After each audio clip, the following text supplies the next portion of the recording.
Have feedback. All right, welcome into your WWE Night of Champions 2014 review. Just got done watching Night of Champions a little bit ago. Couple things to get out of the way here at the beginning. And yes, spoiler alert, I am frustrated with the way things ended. We'll get to that there at the end. I want to give a shout out right at the top of the video here to KALKY19, KALKY19 off Twitter. That's Kalky19. A lot of you pointed out that you noticed he was the guy with the Bruce Blitz sign in the crowd. I saw it all throughout the show.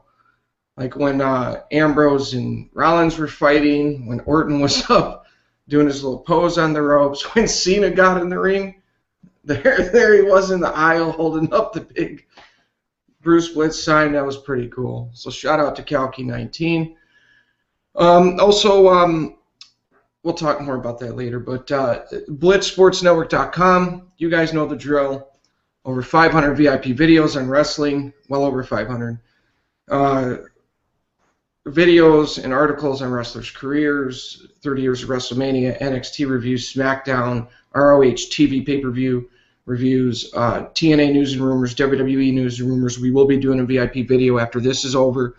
So head over to BlitzSportsNetwork.com. Would love to see more of you on there, and shout out to all of you who are already on there. What's up, Blitz team? So in the pre-show, they've gotten rid of wrestling in the pre-show. And I'm not too crazy about that. Even though the matches were kind of cheap or whatever most of the time, and you'd get like 2 commercial breaks, WWE Network $9.99, and then tonight on the pay-per-view, I think they need to get back to having a match on there. All we really got was Christian's Peep Show with Chris Jericho. I don't know. Guys, do you even care enough to want to see matches back on the kickoff show? Because I do. I need more wrestling anyway. I'm a wrestling nut. I want to see wrestling. That's my thing. And I need to see more wrestling on the kickoff shows. I mean, if it's anything, if there's anything of like any type of consequence, then I wouldn't mind it. But if it's just gonna be, random guy 1 versus random guy 2, it doesn't bother me either way. Throw some NXT guys on there if you want to do that at least, just make it entertaining. What do you know, Sam? You have a logical idea. You internet fan. I mean, how could you? I just want to see fucking wrestling. How about that, man? I just want to see fucking wrestling. Not this fucking soap opera, hot fucking garbage. I fucking swear, man. I fucking swear. Or the predominant superhero constantly being protected over and over and over again. It's just so redundant at this point. But there's it's still real to them, damn it, fans that they have to cater to. And believe me, I'm going to save that vitriol for later, because it's extremely frustrating what went down tonight. But, so Christian's Peep Show, like I said, with Jericho, you have Christian and Y2J bantering back and forth about their history together individually or as a tag team. Christian rolls the highlight of that weak backstage attack from Randy Orton, the training room attack, which I didn't think was all that special, but apparently, this was the crux of their feud. You see, if it was me, what do I know, though? I'm just some internet fan. If it was me, I would, I would personally have rolled out the highlight of Jericho saying that Orton's had everything handed to him, and then really make that the staple of the feud. But, what do I know? Have Christian ask Jericho, what did you mean by that? But anyway, Christian makes the case that Jericho is his own man and that Orton is basically envious of that because Orton is a lapdog. He's a puppet, to paraphrase. Orton shows up on the Titantron and he says Jericho and Christian are like Brad and Angelina? Huh? Okay. And Orton says he's beat Christian so many times and beat him so bad that's why he can't compete anymore. This was really coming off dry. And then Orton says he'll beat Jericho so bad that the only show that Jericho's going to be on going forward is Total Divas. Oh.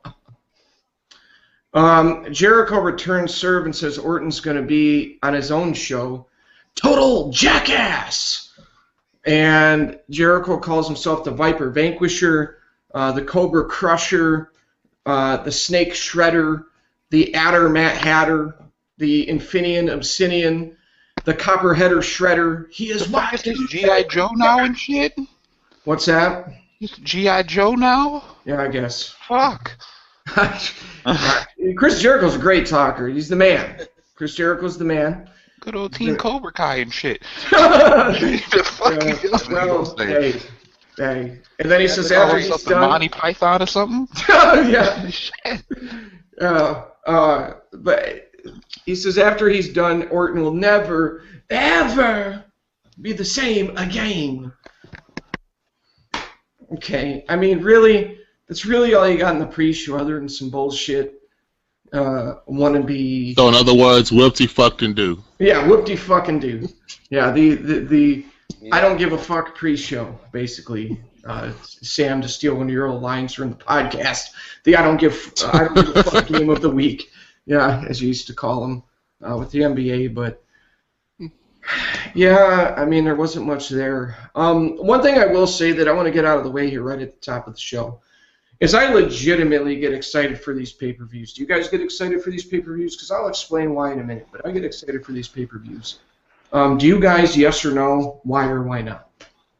I get excited for girl-on-girl interracial. That's just about it. Yeah.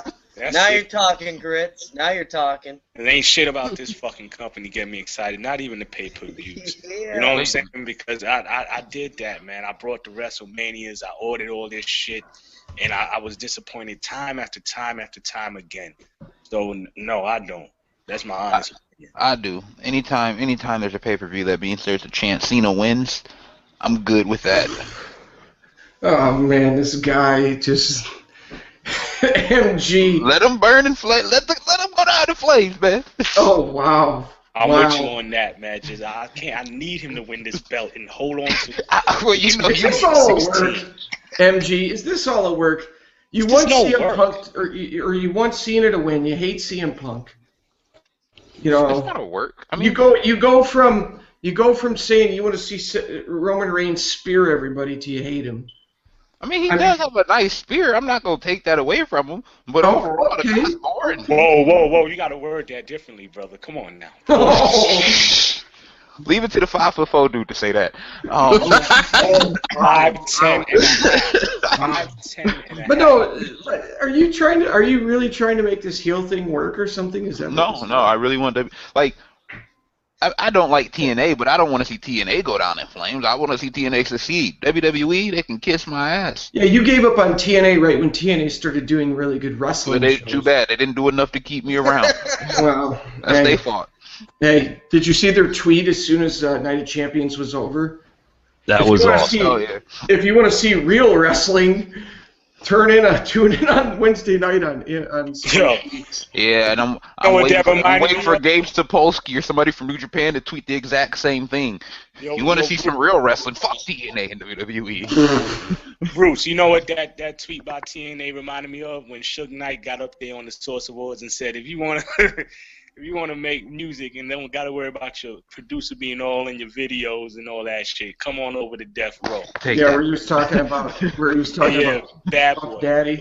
Yeah, and I hope you give me 5 minutes later because I got a good Bad Boy WWE analogy, man. Trust me. Ooh. There's actually a lot of parallels. Oh, I know where Grits is going with that, too. There's a lot of parallels. All right, so the first match of the show. Oh no, I've got to explain why I get excited about the pay-per-views. This is why I get excited about the pay-per-views. Because there ain't no damn reason to get excited about Monday Night Raw. I mean, I've been illustrating. There is not a damn reason on this planet to get excited about Monday Night Raw. I mean, I busted out the script because we kept talking about how WWE's not wrestling. Look at Raw, it's just a bunch of talking. The format sucks. It's the same format. And then I said, you know what? I got an idea. I'm going to stop watching these fucking matches. And I'm going to prove to people how little wrestling there is on there. And I've been busting out these stats every week. And someone in the comments section tonight said that Jim Ross referenced that. So shout out to Jim Ross. I haven't heard it myself. But I said this is a slam dunk fact that people will not be able to deny, that there is no fucking wrestling on Raw. But at least with the pay-per-views, you know this is the only chance you're going to get. Well, you do get it on SmackDown. I will say that. I enjoy doing my SmackDown reviews on the site most weeks because it's more of a wrestling format. But, and forever people tried to talk me into doing that, MG, and I was like, no. You know, then some VIPers were like, come on, do it. I'm like, okay, fine. But with the pay-per-view, you know you're getting a wrestling format. So you're damn right I get excited about it because we're going to get to see some fucking wrestling. You know? You're damn... Hey, we'll be here to review Raw tomorrow night. We'll talk about what Triple H said. We'll talk about what Cena said. We'll talk about what Heyman said. We'll talk about what Rollins said. We'll talk about people talking all night. It fucking takes 3 hours to get through all the fucking talking. Sit there and transcribe that shit. And Brie Bella said, I don't understand why Nikki's acting this way. I mean, you know, it's redundant bullshit. Talk in the ring. Oh, Renee Young interviews Roman Reigns backstage. You know, oh my gosh. So you get excited to see some wrestling on the pay-per-view, and what do they give you on the pre-show? Nothing. Yeah, nothing. For whatever reason, they pulled the plug. What they're trying to do on the pre-show is they're trying to do like I don't watch these shows anymore because I watch every game myself on NFL Rewind. If you're an NFL fan, you got to get Red Zone for during the day on Sundays, and you got to get NFL Rewind if you really want to get the scoop on these teams. I watch every game every week and give analysis of every game every week on my site. And I don't watch pre-shows. I don't need to hear what Steve Mariucci thinks on NFL Network. Love Coach Dicka, but I don't watch ESPN pre-show. I don't want to hear what Terry Bradshaw or Howie Long says. But that's what they're going for. They're going for the NFL countdown show feel. You know, and in that sense, I will give them credit. I think they are doing a good job at that, kayfabe-wise. It actually works. But at the same time, give me some action. You know, I want to see some wrestling. No, it doesn't work. You want me to watch a pre-show where you're talking about who slapped who and who slept with whose boyfriend trying to sell me on a pay-per-view? Okay, Renee Young wrestling a stripper pole sounds better. I agree. Wait, what, huh? You see, but that's like when I watch girl-on-girl interracial porn. Like, I watch the part where they meet up or the boss calls the secretary in the office and tells her she's been slacking on the work, so she has to make up. I like to see that little bit of exchange right before they start, you know. Well, Paige and AJ Lee been doing that the rated TVY version, but they need to go further with that. I'm with it. How about letting them fucking wrestle too? And I'll guarantee you, CM Punk approves. Well, you know what? I got excited for this pay-per-view. I couldn't sleep last night knowing that John Cena was in the main event. I was so excited, you know.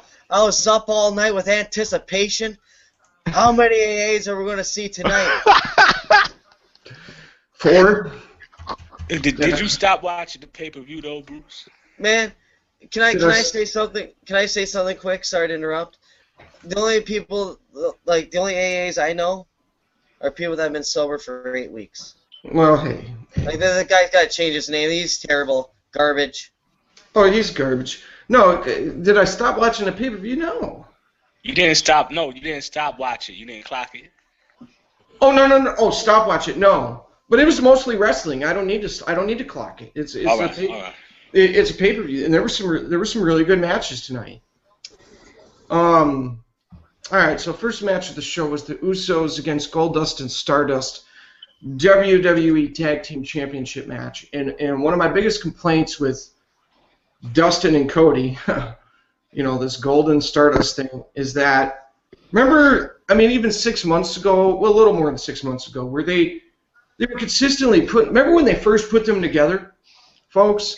and they were coming out there on Raw, and they were putting on the best match of the show every week.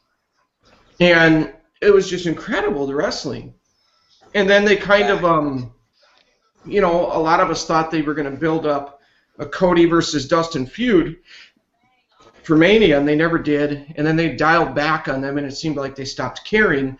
And then all of a sudden, out of nowhere, you know, Cody Rhodes is wearing makeup and blowing dust in his brother's face. Wait.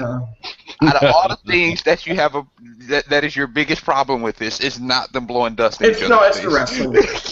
What? No, dude, I mean, it's not, to me, the Stardust thing is more, reminds me more of a comic book character than, let's say, Adam Estrogen. That's what it reminds me of. Gritch, I know you'll back me up on this. Cody reminds me of the Zeo Ranger. But come on, Gritch. There's Star Wars. I almost said Star Wars. There's comic book characters like Stardust. He believes in the cosmos and all this other crap. That blow dust in other people's faces. In other people's faces. Okay, I agree. They'll start calling them blow dust. That should have remained his gimmick. I agree. For those of you who don't watch NXT, there's a female wrestler, Alexa Bliss, who does that. It should have remained as her gimmick. I'm with you. But no, my biggest problem was that they stopped wrestling. I mean, think about it. Too busy blowing dust at each other. Yeah. Who knows what else, you know? But. And you'll remember the name, Blow Dust. Wow. All right, but no, this was the best match. This was the best match that the Rhodes brothers have had in months upon months.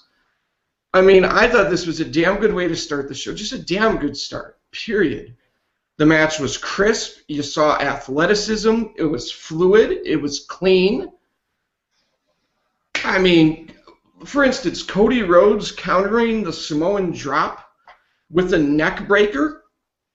I loved that counter. You know, we all know that Dustin and Cody can go. You can say you're sick of the Usos, it's the same match, this and that. They're athletic. You know, at the very least, these are athletic guys. You know, it's not like watching Big Show and Mark Henry wrestle in a tag team match. Oh, that match later. What's that? That match, Mark Henry and Rusev. Ooh, my goodness. Oh, good Lord, yeah. Whew. I'm going to call Big Show and Mark Henry the slow show. The slow show, that's about right. But this is how it ended up going, you know, Goldust and Stardust go over. I think it was Jey Uso, I lost track. If it was Jimmy, I apologize. I usually do a pretty good job of that. And someone asked me, how do you tell the difference between the two? All right, here you go. Jey Uso wears the face paint on the left side of his face, L-E. Left side, J, J-E. Jimmy Uso wears the face paint on the right side of his face. There's an I in right, Jimmy, right side.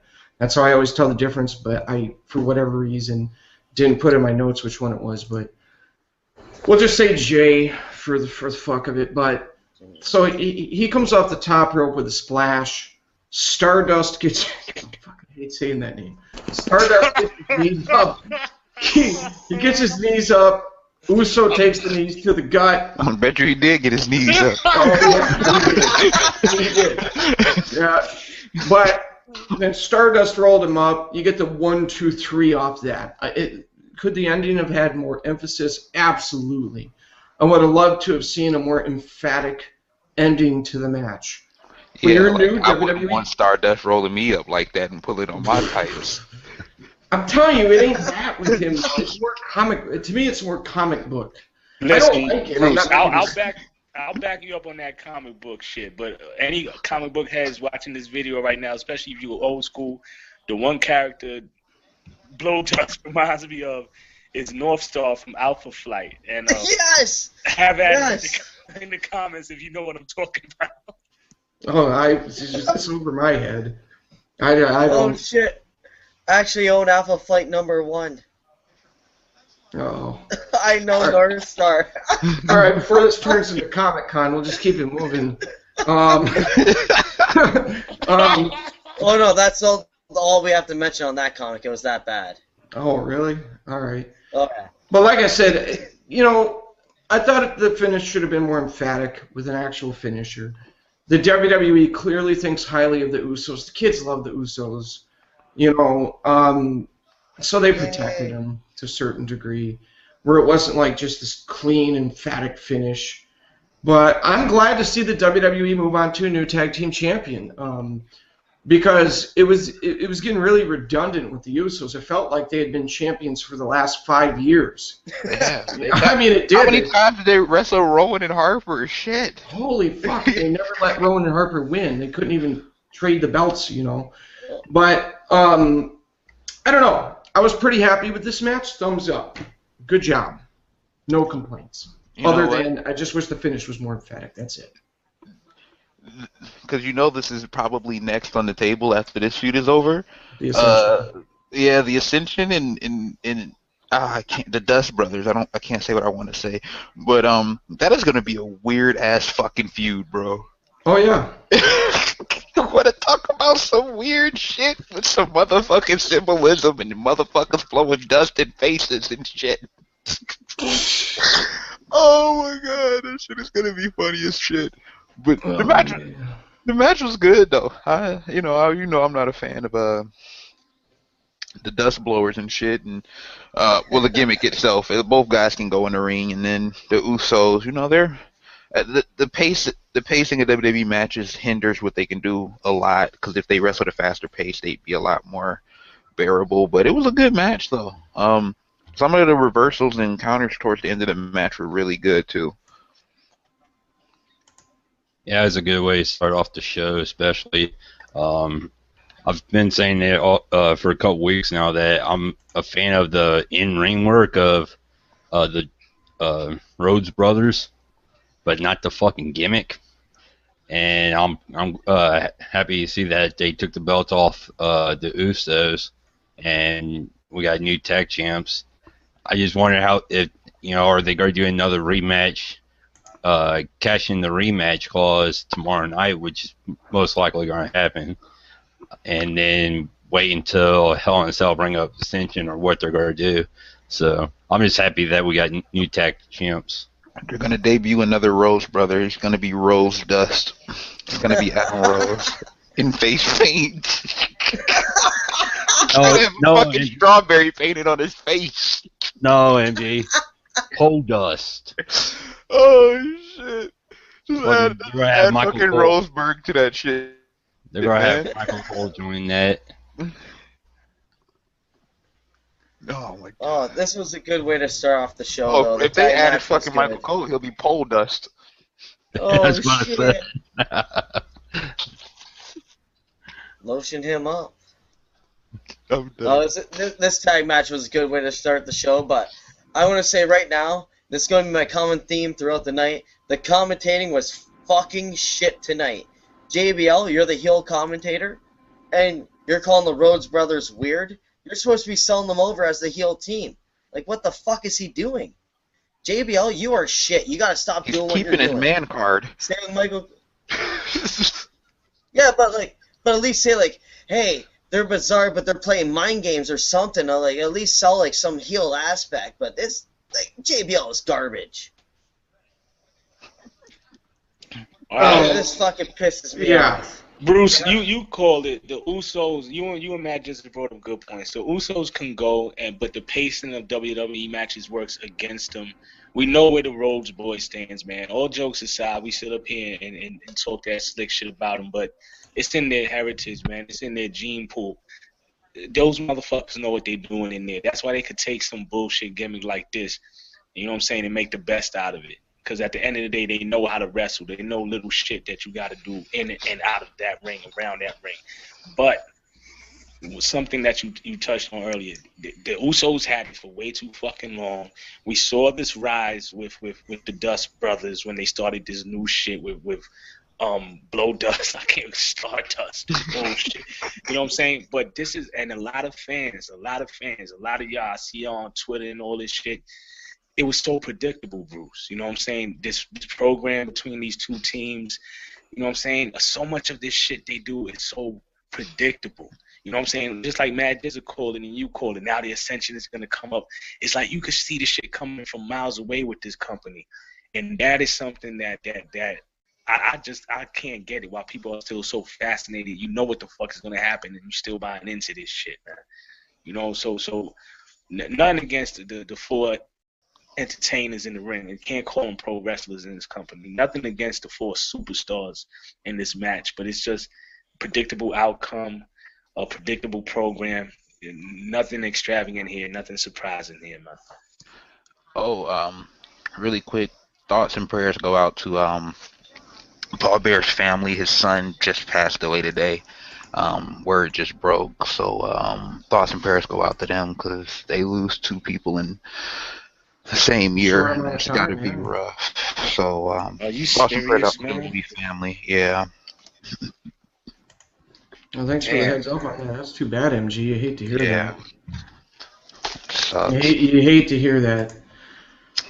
All right. Condolences for sure. All right, so next we see Dolph Ziggler and R. Ziggler backstage. Dolph talked about his stunt double, R-Truth, you know, and talked about the gig. That fucking but Ziggler said... I ain't gonna say it, man. Best tag team name ever. Oh, man. But Ziggler said he's not an actor or a movie star. He's something much more important, the WWE Intercontinental Champion. And I said, yeah, he's losing tonight. Like, right there. You know, see, you talk about it being predictable, Grits. That has a lot to do with WWE being stuck in the same format for so long. And we've seen what they've done for so many decades. You can see a lot of this stuff coming, but Ziggler basically goes on to paraphrase to predict he's going to beat The Miz. You know, a decent promo from Ziggler. But next we get Cesaro against Sheamus, WWE United States Championship match. Man, I thought coming into the pay-per-view that this match had a really good chance to be really, really good. And just as a lot of us would expect, Sheamus and Cesaro went in there and put on one hell of a match. It was very enjoyable. It was physical. It was crisp. It was clean. Cesaro and Sheamus even started busting out moves that you don't normally see them do. You could tell they were really going for it. Imagine if they gave them even more time. The finish to the match was Cesaro hitting a running boot on Sheamus in the corner. That looked fierce as fuck. Some punches. The referee breaks them up. And they're telegraphing stuff now with the camera angle. Like, when they do a close-up of a guy from a weird angle, it means the other guy's getting ready to hit him with something. Like, they're giving away stuff now, and they're telegraphing it. So you knew Sheamus was coming out of the corner with a bro kick, which is fine. It's just catching what their production does and the tendencies of their production. So after the referee broke them up, Sheamus explodes out of the corner with a bro kick, which admittedly Cesaro took the bump a little too fast, so it didn't look as great as it could have. But the bro kick for the 3 count and the win for Sheamus. Hell of a match. I really enjoyed it.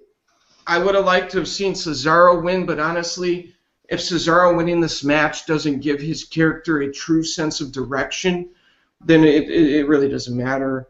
You know, just a solid display of wrestling, and that's what we tune in for. And this is exactly why matches like this are why I can't hate on Sheamus. Some people are like, oh, why do you like Sheamus? I don't get why you like Sheamus. Because he goes in the ring and the dude wrestles like a fucking Neanderthal. And I like that. You know, he's a good wrestler. I'd like to see a rematch between these two on Raw. Don't hold your breath on that. And if they do rematch on Raw, give them 15 minutes with at the most 1 commercial break. This is the perfect time to do a follow-up match.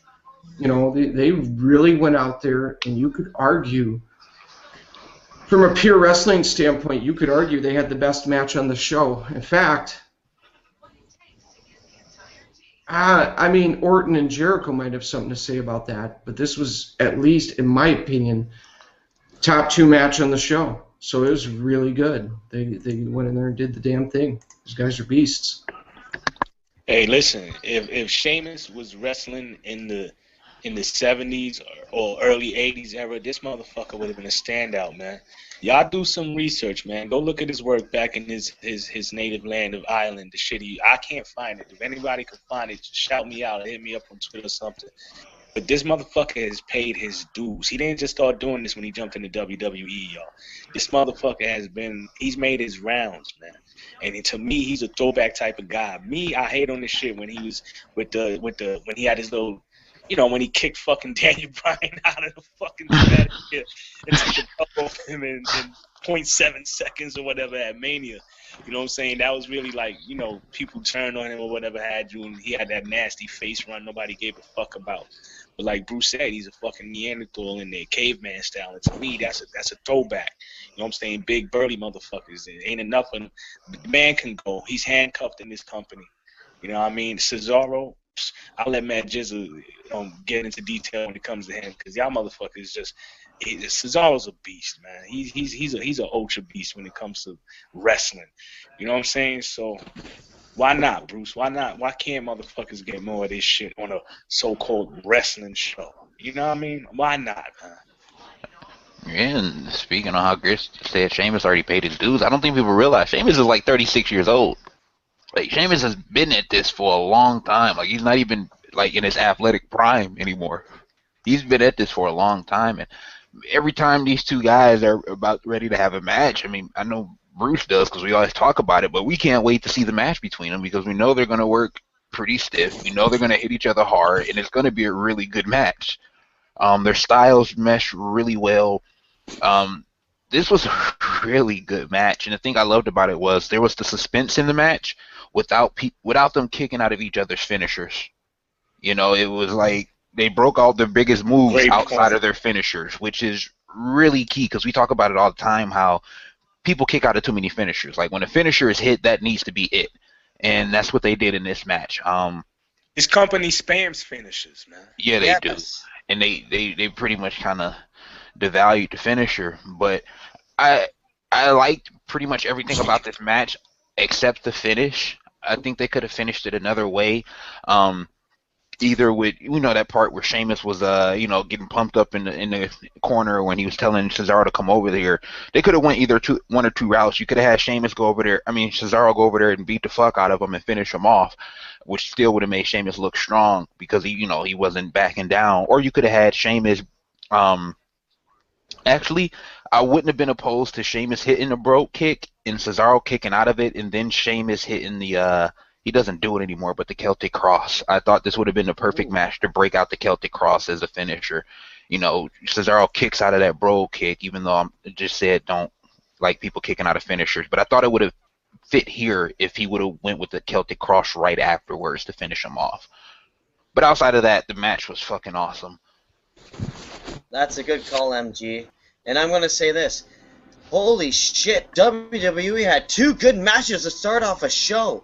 Call CNN. Yep, and I'm gonna throw this out. I'm gonna throw this out there right now. There's talk of who Lesnar's. There's been a lot of talk of who Lesnar's next opponent would be past Cena. Spike Dudley. Well, you keep hearing the Big Show.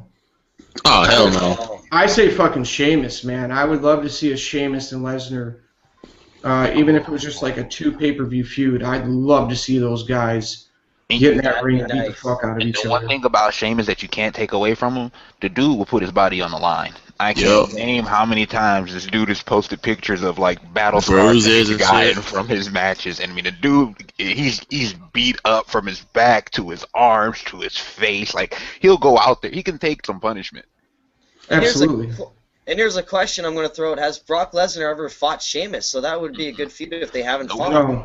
And yeah, that'll be a good thing too, just because with Brock Lesnar, he's a special attraction. So at the same time, you want to, you've seen the Cena, you've seen the Undertaker, Triple H. He's already faced all these guys before. You got to give him somebody fresh, somebody that's different and unique at the same time. A Sheamus, even a Randy Orton at this point. Just he's never faced Randy Orton before. Just somebody like that. Just to kind of switch it up a little bit. Squashed the shit out of Randy Orton back in 2000. Yeah, young Orton. Oh well, shit. I don't count that. I don't remember. Here's an idea. Because we know what's going to happen eventually. They're going to unify that IC and US title eventually. How about instead of doing it that way, just unify the US in the main strap with Sheamus and Lesnar, and you let Lesnar unify them in a feud with Sheamus, because they're going to get rid of that US strap eventually. Well, or that's good booking, and WWE doesn't do good booking. Or you have Triple H come out and say, "Do you really want this shot at Brock Lesnar?" Like you have Sheamus come out calling him out, and you have Triple H come out and say, "If you really want this shot at Brock Lesnar, give up that IC or give up the US title." Yeah. Well, And we'll give you the shot. And here's what I want to see during Lesnar's title reign. I want to see him have at least 1 or 2 matches on a Raw. Just randomly put him in there when Lesnar comes out and he sends out the open challenge or whatever. I got the perfect match, handicap match. Brock Lesnar against Adam Estrogen, Fandango, and Tyler Breeze. Let's roll with it. That's my dream match. Yeah, vibes all of them through flaming tables. Yes. Dude, that'd be like 2002 all over again. Shit. Two motherfuckers. Quote Owen Hart. Enough is enough, and it's time for a change. Sad thing is, Chris sounds exactly like him. Damn. All right, let's move on. Great start to the pay-per-view. So we see Big Show and Mark Henry backstage. And Mark Henry's talking about how he can't let America down, which meant he was going to lose. Big Show talks about how you have 318 million Americans as tag team partners, even though 1 million were watching. Big Show gives Mark Henry some USA-inspired ring gear. Big Show told Mark Henry to go out there and tear his head off. And Mark Henry says, you better believe it, because that's what I do. Credit to Mark Henry and Big Show. I thought it was a decent backstage segment. Ran too long, my goodness. It did, but at least they take 2 minutes off of that. Okay, would you rather have listened to them sell intensity, or I'm going out there tonight and I'm doing this for Make-A-Wish, and I'm doing it for the troops, and I've got my towel right here, so you go buy the towel. Oh, check out the wristbands, you know. No, come on. At least they fucking act like badasses, you know. And the one thing about Big Show that you got to respect is he's into boxing and fighting, real fighting. He tries to incorporate that into his... And falling off buildings. And falling off buildings, Halloween Havoc, and never finding out why. Yeah, I will never let that go. For those of you younger viewers who have no idea what we're talking about, there was a pay-per-view. I got to explain this because we're always bringing it up. There was a pay-per-view where Hulk Hogan and the Giant... That's what we knew the Big Show as at the time. He was billed as Andre the Giant's son, which most of us knew he wasn't. But they had this match between Hogan and the Giant on a rooftop where it was a monster truck match. Okay? Literally. You have Hogan and him, and they're, pushing on each other with the monster trucks, and Hogan's in the monster truck. Rush off! Rush off! You know exactly what noise I'm talking about, Chris. Oh, I know. Yeah, and then Hogan pushes his monster truck out of the circle, and they start fighting, and Hogan blocks one of his punches and punches the Giant. The Giant falls off the rooftop. Oh my gosh, he fell, And, we kept we'll update his condition later, and it's just like, he's dead. He fell off the rooftop, He's dead. And then all of a sudden later in the show, here comes the fucking Giant. Choke slam Hogan. And then Eric Bischoff at the end of the fucking pay-per-view goes, tomorrow night on Nitro, we'll tell you exactly what happened and why the Giant was okay. So Nitro came around, and you're sitting there waiting the whole show to have Bischoff explain this one. Bischoff still waiting for the explanation, dude. So that's why we always joke about that. But Night of the Living Giant. Yes. Yeah, he fell off a rooftop but lived. Yeah. All right, so we get Dolph Ziggler against The Miz with Damien Mizdow on our Ziggler ringside, right? Yeah, fuck. And here comes Florida Georgia Line, and I was kind of rude about Florida Georgia Line before, because country music's not exactly my cup of tea. But they're really big in the country music world. So, okay, great. Because I was like, I don't know who these schmucks are the last time they were on. But here came Florida Georgia Line. When one of them came out, I thought it was fucking Heath Slater. Looked like Heath Slater with more tattoos. When they got to the part on commentary, when they was like, who would you want to be your stunt double? I'm like, say Heath Slater! Yeah, when he said Brad Pitt or something. But they did commentary. So during this match, Damien Sandow, poor guy, can't get a break. He ends up getting fucking owned by a country music singer. Where they push him down, and I'm like, wow. Whew. But so, anyways, Dolph Ziggler carried the fuck out of this match with The Miz, the Jizz, and skeet. Yeah, on commentary, these schmucks weren't even really calling the action, and in all honesty, I would love to hear Jim Ross, Jesse Ventura, rest in peace, Girl Monsoon, Tony Schiavone, and some of these other, Joey Styles. I would love to be a fly on a wall with them not being recorded in a room just to hear what they would really say about how fucking shitty this commentary's gotten. They weren't even focused on the action, and it just pisses me off because this is the former prestigious WWE Intercontinental Championship. Then when guys like myself and Grits were younger, huge deal, monster deal. Tito Santana versus Macho Man. That Macho whole Man program. Okay, let's both agree. Honky Tonk Man. Doesn't that whole era? Yeah, but there's Bret Hart. Think about it though. Bret Hart, Mr. Perfect, the Mountie, but he at least gave Piper a shot. Yeah, that match with Bret and Piper. Oh yes, man. Even when WrestleMania 7, that was golden. Yeah. Even when Valentine had it, Greg the Hammer, man, he was on his heel shit with it, man. Or how about Shawn Michaels? You know, why not? I'll give it up. Him and Razor, they had a good program going.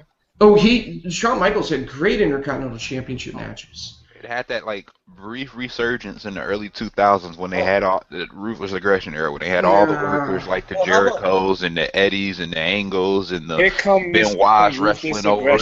No, I said brief resurgence. Yeah, but no, I didn't say it was back to the former prestige of a Savage. Obviously. You pulled that $100 bill out of your pocket right now. It's counterfeit. Dude, it was a pseudo resurgence. It wasn't. That's what I said. Resurgence. Like, how about when Austin was the Continental champ? They haven't taken it seriously since Razor Ramon, as far as being really serious. No, Bruce, unfortunately. No. Oh, The Rock. Unfortunately, Bruce. The Rock. Bruce. They had that little him and Hunter at SummerSlam, but honestly, Bruce, your man, once your man threw that shit in the fucking water, it was never the same again, man. When your man Stone Cold just flung that shit into the river, it just lost it, man. Well, it's too bad because you see. You know, you viewers know we're ultra critical of a lot of the shitty stuff they put out, but for Dolph Ziggler to be the Intercontinental Champion, it was like, damn, there's an Intercontinental Champion. You know, it was just, man. But anyway, ultimately Vince McMahon decided to devalue the Intercontinental title even more. He has Damien Sandow come up on the apron because he got chased off by R-Truth, so he comes back to the ringside, gets up on the apron. Ziggler hits a nice super kick on Sandow, and then the Jizz rolls up Ziggler from behind for the 3 count. And once again, your trashy, boring, garbage WWE Intercontinental Champion, the Jizz. It's fucking ridiculous. I mean, and I think we all know. I mean, none of us here have anything personal against Cena, Miz, or the guys we don't like. But this dude is a company bitch boy. I guarantee you he's waxed Vince McMahon's car. Probably waxed his balls. Yeah, he probably waxed his balls and gave him a, what do they call that, Brazilian wax. I mean, this guy would do anything for that company, and they pay him a lot more money. MG, were you on that VIP video where we were going through the salaries that were leaked? I don't know if I was. I remember me and Jay found a list of salaries last year. Yeah, maybe it was Billy. And we were like, holy fuck, I can't remember the exact number. We couldn't believe how much The Miz was making. But then again, you think about it. They have him doing all these radio appearances. He films WWE movies. He is a company guy. Media guy, yeah. Anytime something needs to be done in the media, they send him. They sent him. He is a company guy. So this is case in point where business gets in the way of wrestling, and the company guy gets the nod rather than the obviously better wrestler in Dolph Ziggler. What a shocker. How crazy is that? I don't know the exact number, but it's got to be 7 out of the last 10 IC champs have been Miz and Barrett. It's ridiculous. And it was really, maybe they put the belt back on Ziggs at Hell in a Cell. They did protect him with the finish. They did protect him with the finish, so kudos for that. But at the same time, it's I think most people are sick of The Miz. Are most people sick of protecting and all this bullshit, the way this bullshit is booked? Listen, I'm telling you, man, my man Damian Sandow, he fucked Linda McMahon, and Dolph Ziggler was holding the video camera. The way these two motherfuckers get cheated in this company, something like down. Hey, MG, could Linda McMahon get it? Hell no. Okay. Why? Just wanted to make sure. You seem to be infatuated with women in power. Shout out to my baby boo, Dana Lynn Bailey, who came in second in the physique category at the Olympia this past weekend. I still got your back. She's married. Come on. I still got your back, baby. Wow. But you know what I'm saying, Grits? Oh, by the way, Grits, did you like the Miz fan in the front row, that ECW fan? With the Miz shirt? Actually, he was an ROH fan, Grits. Oh, shit.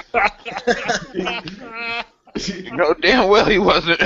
Me, Grits, and MG, what was it, 5 nights ago, something like that? Preach, Bruce, preach. We were hanging out, and for about 2 hours, you had me and Grits in a handicap match against MG, and about an hour and a half of the argument was how much ROH crowds pale in comparison to ECW crowds. It was the most ridiculous argument ever, but it was hilarious. But as you guys was doing, speaking of ROH, shout out to the guy in the El Generico mask opposite of the hard camera. I saw him holding up a King of Wrestling sign. Shout out to him. Okay, but shout out to the guy with the Bruce Blitz sign. I'm sorry. Fuck yeah. Yo, you are the fucking That's our man. guy. You are the fucking man, K. If you ever in New York City, hit me the fuck up. And I mean that. Take me up on that fucking offer, man. Take it to the titty bar or something, man. Oh, the dude with the sign? Yeah. Yeah. Hell yeah. Well, the funny thing was that we're getting close to the part where... No, this was the part where he was first spotted. Because all of a sudden my Twitter, they're like, dude, you see the guy with the sign with your name on it? I'm like, huh? And then I saw him again with the Rollins-Ambrose fight. I saw him again during the Orton-Jericho match. Like, the dude had the biggest, boldest sign. And then during the main event, I cannot wait till this review is over because I'm going to get a clean HD screenshot of Cena in the ring with my name right behind him. That is awesome. But sorry, MG. I got to put my guy over. He's fan of the night, bro. Oh, you're good. Okay. Of course he's fan of the night. That was crazy, man. But no, I saw that. Unless I see somebody with a fucking MG sign. He had one. I was looking for him to hold on. He had one. But I don't know. Maybe he remembered all the things you said about CM Punk and you fucked yourself. That's fine. Yeah. Yeah, Grits too. Shout out to the fans at NXT TakeOver 2 for booing the CM Punk chants when they started to get up. Fuck yes. I rocks with y'all. Yeah, well, CM Punk's the man. You'll never change my opinion on that. This company is shit, period, because they've got so many different things they have to cater to, and it kind of, gets in the way of good wrestling. But CM Punk made the product better. If you had Daniel Bryan and CM Punk there, it wouldn't be as bad as it is, period. Period. Oh, of course. Sure. The talent.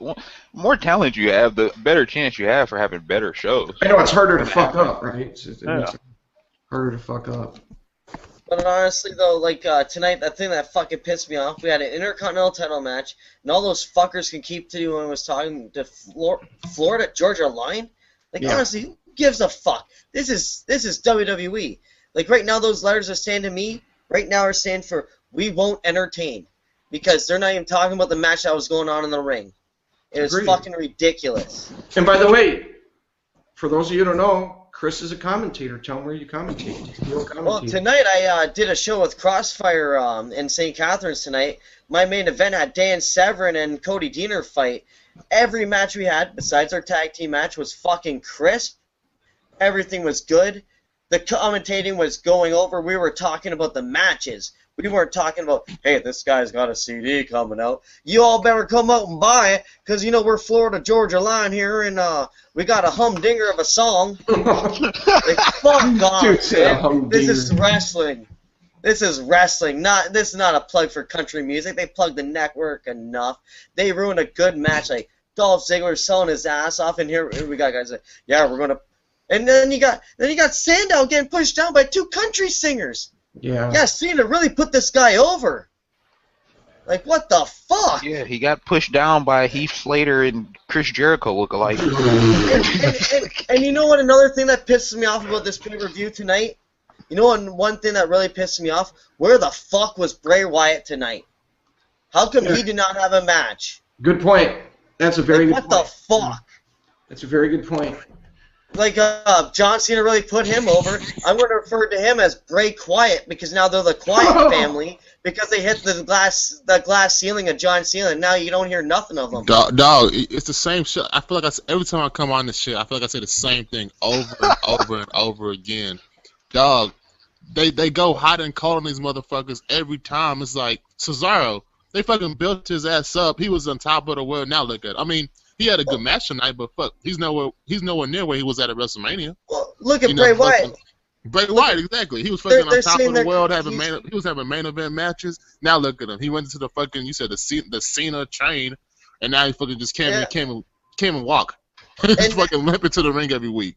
And now they say he refers to his fans as the Fireflies. Well, yeah, because all you're hearing is crickets, because they're the Quiet family. The Fireflies? The Quiet family!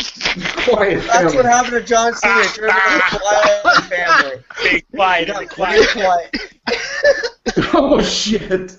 That's going to catch on, dude. That's a fucking gym. That is good. Well, great nickname for them. All right, so next we see a Seth Rollins promo. He calls out Roman Reigns. He's in the ring. Calls out Roman Reigns for not being there. Again, Roman Reigns legitimately had a hernia surgery, and having 3 of them when I was younger at separate times, sports hernias. Yeah, it's going to be a while before he recovers. But back to the kayfabe world, Seth Rollins says emergency surgery is no excuse for not being there, and I kind of laughed at that. Rollins said he's going to give Reigns till the count of 10 to get to the ring and face him, or he wins via forfeit. So, okay, so you get Seth Rollins against an absentee Roman Reigns, and the referee starts counting to 10. And I was expecting Dean Ambrose's music to hit before he got to 10. But he counts to 10, and then it's announced that Seth Rollins wins via forfeit. So Seth has the referee raise his hand. He says he's disappointed in Roman Reigns. He said Reigns isn't half the man that he thought he was. And then he said, look, I know you all are disappointed. You wanted to see me wrestle, or however he put it, paraphrasing. And he said he's going to rectify the situation. He holds up his briefcase as if to tease he's going to cash it in later. And ultimately issues an open challenge to the entire locker room. And you knew where this was going. Then all of a sudden, you see a taxi cab show up, right? And Dean Ambrose gets out, and the fucking roof came off the place. This dude is so over right now.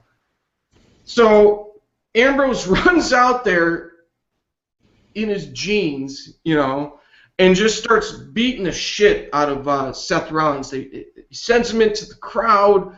They start fighting in the crowd. You know how they went down that area over there, in just behind the floor seats? That's where I saw Dude MG with the sign during this segment. He was like right there. And then Triple H and Stephanie come out with security. Dean Ambrose jumps up on part of the fucking stage and dives off the stage with a splash. This dude pulls off that personality so fucking well. He keeps going after Rollins. He starts stalking Rollins with a chair. Security drags him down, and they use the zip ties to cuff him up, and that basically ends the attack. They take him out of there. It was Stone Cold-esque, if you think about it, because it was arrive, raise hell, get escorted by security out of there. You really like that slippery slope, Bruce, man. No, I'm not saying he's as good as Stone Cold. I'm just saying esque.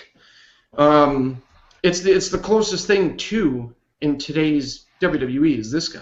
Yeah. I mean, he'll never be as good as Stone Cold. Stone Cold is Stone Cold. That's who he is. But Dean Ambrose he's that dude, man. I enjoyed the attack. You could see it coming a mile away, especially when you found out that Reigns wasn't going to be there. And I pretty much knew that Ambrose was going to at least be in the area because he was actually, I think he was going to return on Raw.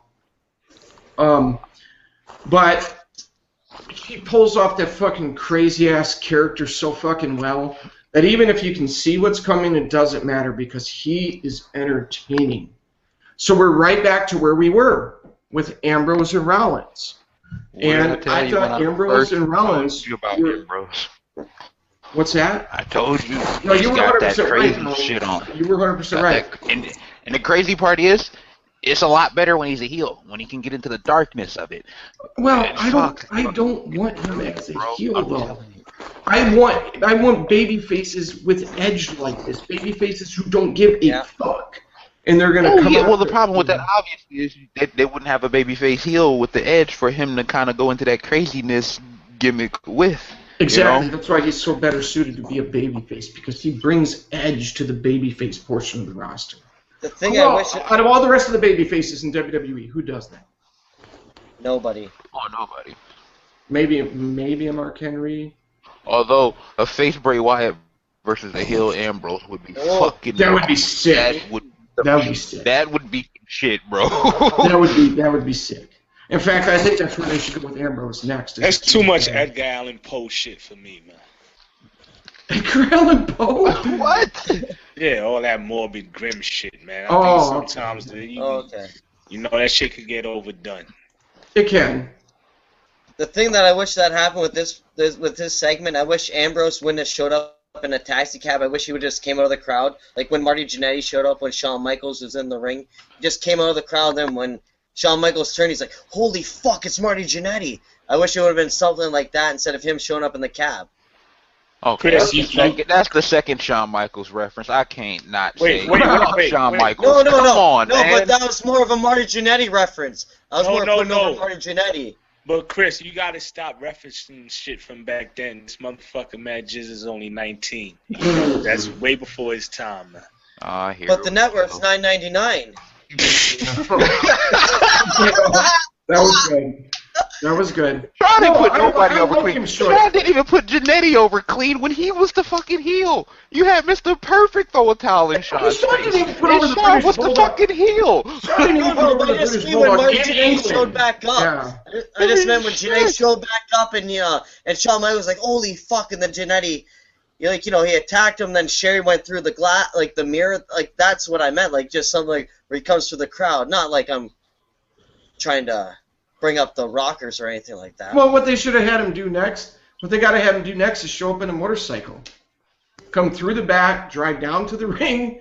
Why not do shit like that? Or I would love to see a fucking crazy Randy Orton versus fucking crazy Ambrose. You know how much shit you can do with that? Where you just had like some random ass backstage segment and you got motherfucking like Orton sitting at a cater and eating or some shit and out of nowhere Ambrose smacks this motherfucker upside the head with a pan. Yeah, but they've got fucking funny that would be.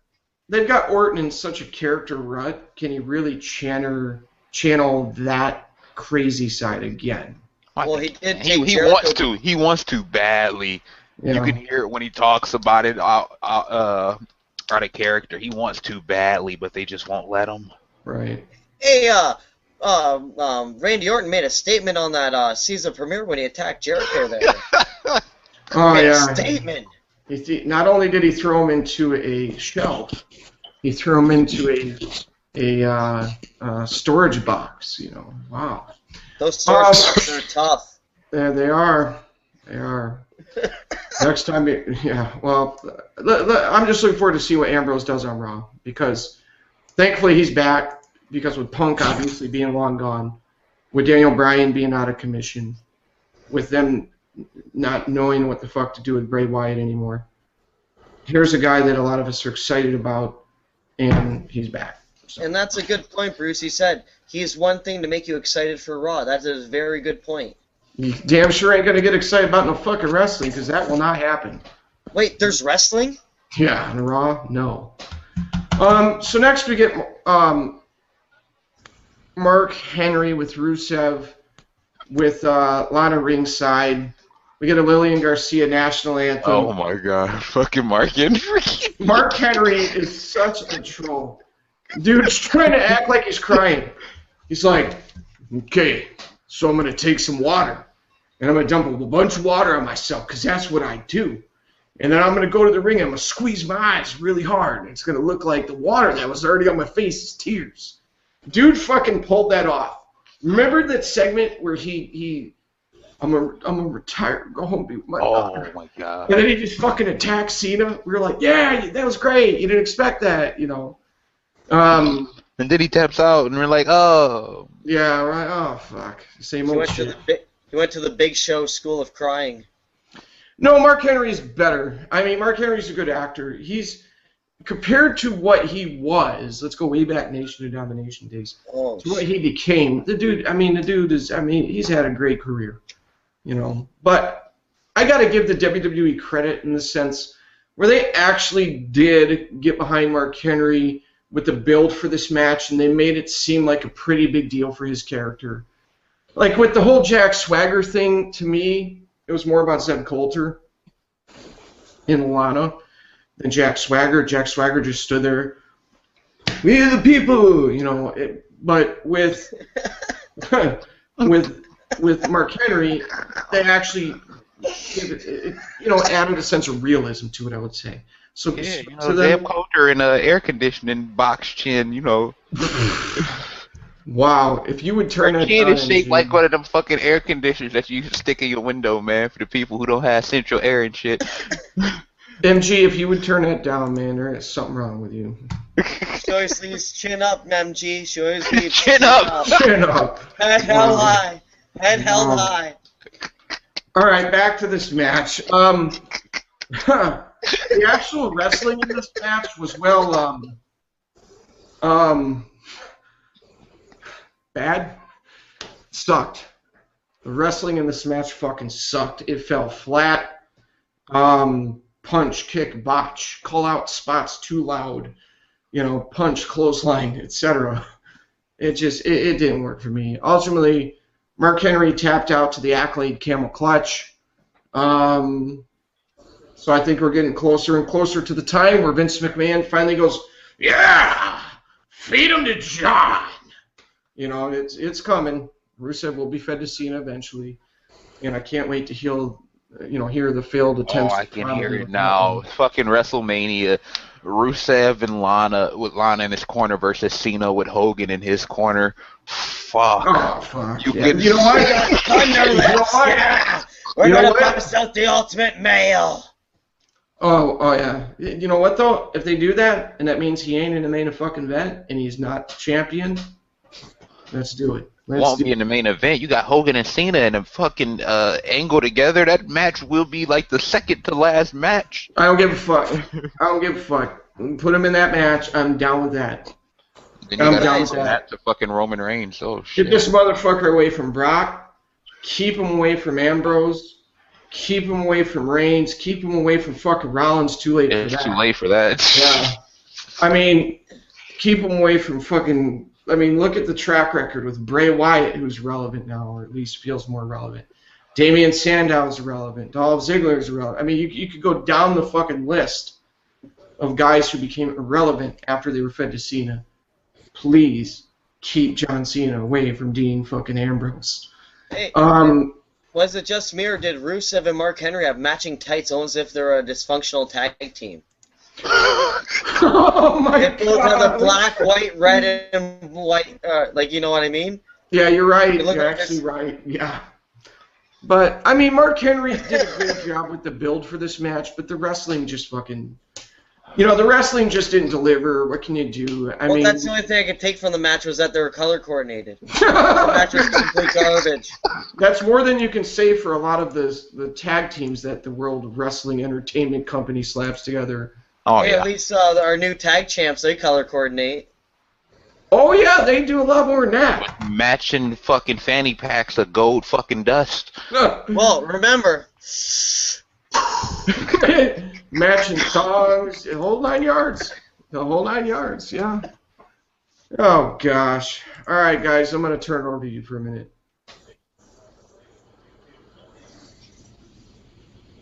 Well, I mean, what is there really to say about the match? I mean, it was some. How does the brawling look that bad? Like when they first got going, like how does the brawling look that bad? Like you're two big motherfuckers. Like how can you not brawl? Like this shit is ridiculous. And then the match itself was shit. Fuck Mark Henry and Rusev. That's just a bad combination. Every Rusev match is the same. Mark Henry as a face is just awkward as shit. The match was terrible. Fuck. in my opinion, why wasn't that the opening match? Put Like, that shit on the get pre-show. Yeah, exactly. Thank you. That's what Bruce was saying earlier. Put this shit on the let's get a match on the pre-show. Put the garbage workers on that. Put that shit on the pre-show and give us a fucking Bray Wyatt match at that spot. Yes. You know, fuck. Send Bray Wyatt out there against anybody. I don't give a fuck. Ooh. Heck, I'd even take a Bray Wyatt promo over that match. Yep. It's more entertaining. Dude, what the fuck are y'all talking about? That match was fucking awesome, man. It was going for the USA, man. It was America. Come on, man. Shit, fucking America. Let's go. What the fuck y'all talking about? Y'all not American. Y'all some fucking Russian communists or some shit. I don't know what y'all talking about. I thought man. the Cold War was over, though. Like 30 years ago. Yeah. Like, shit, I was in diapers when that was going on. Like, man. I don't even want to talk about this match. I don't even want to troll about this match. I'm going to set this shit off with one fucking statement. And Mad Jizz, I'm going to need you to back me up on a couple. I don't even need you to back up. I just need you to speak the truth. I'm going to say this, man. Kenta kicks heads. Fuck yeah. Kenta kicks fucking heads. Now, why I bring that up is because I'm tired of this fucking bullshit, cartoony shit that this fucking company brings to the table. And I see so many motherfucking WWE sheep talking all this dumb shit about this fucking company. Y'all act like this shit. Let me tell you something. WWE, none of those W stand for wrestling. That shit, I'm telling you, watching a couple years, they try to flip the script and be like worldwide entertainment. You know what I mean? That's what the name stands for and all this shit. Fuck this company, man. I see it. Listen, I ain't trying to shit on nobody because I know a lot of y'all, and not just watching this video or on Twitter or whatever, people out there all over the world, y'all like wrestling. Y'all into wrestling. But a little bit of fucking wrestling that Vince McMahon gives y'all tolerate this shit. And I know y'all get excited about NXT. I know y'all were excited about the recent signings they had and all that shit. Let me tell you something about NXT and why I call WWE the bad boy of wrestling. You know what I mean? And Vince McMahon is the puff daddy of this shit. All right, Mad Jizzle. Yo. Real quickly now. Sami Zayn, as astounding as he's been, as stupendous as he's been, as great as the matches he's been in, he's been involved in has been, is he even doing 35% of the shit he was doing as El Generico in Ring of Honor? Nope. Okay, take my man Adrian Neville, as astounding as he's been, as stupendous as he's been, and you've seen the matches he did, to that fucking ladder match with Bo Dallas and all that shit. As great as he's been in the matches he's been involved in has been, is he even 35% as great as he was when he was Pac over there in Japan and all over the fucking world. Nope. And this is what I'm trying to tell y'all people. Listen, NXT puts on some great matches, man. Great fucking matches, especially compared to the watered down shit you see on Crackdown and Monday Night Snore. You know what I mean? I'm not gonna argue that. But at the same time, y'all not seeing 50% of the shit that these motherfucking wrestlers can do, man. Why? Because this company's whole thing, they call that shit developmental. Get the fuck out of here. You know what happens? You get stripped of your fucking name. You get stripped of your fucking movesets. You get taught how to, you know what I'm saying? It's just like fucking Puff Daddy was doing with rappers back in the fucking 90s. Y'all may hate Mace and talk all. I don't even like the motherfucker. But back in the day, all right, any of y'all in the know, y'all know what I'm talking about. He was running with Killer Cam and Big L. If anybody's a hip-hop fan, y'all know what the fuck Big L is all about. God rest the dead. You know what I'm saying? God bless the dead. This motherfucker Mace, that same motherfucker who was dancing all over the fucking place with Puff Daddy, this motherfucker can rhyme his ass off. He gets with Puff Daddy, guess what? You gotta water your shit down, put on this shiny suit, and get out there shucking and jiving. That's what the fuck Vince McMahon does with professional wrestlers, man. You know what I'm saying? These are world-renowned wrestlers down there in NXT. Kenta, are you fucking kidding me? Listen, I've seen a little bit of his shit down there in NXT. It's just a smidgen, man. It's just a fucking smidgen of the man he is. You know what I'm saying? Just imagine, tell these motherfuckers how badass Kenta is. The type of music he comes to the ring. I'll tell you, a lot of wrestlers outside of WWE, they call NXT reprogramming. Thank you. That outside of the WWE world, that's what NXT is called by everybody.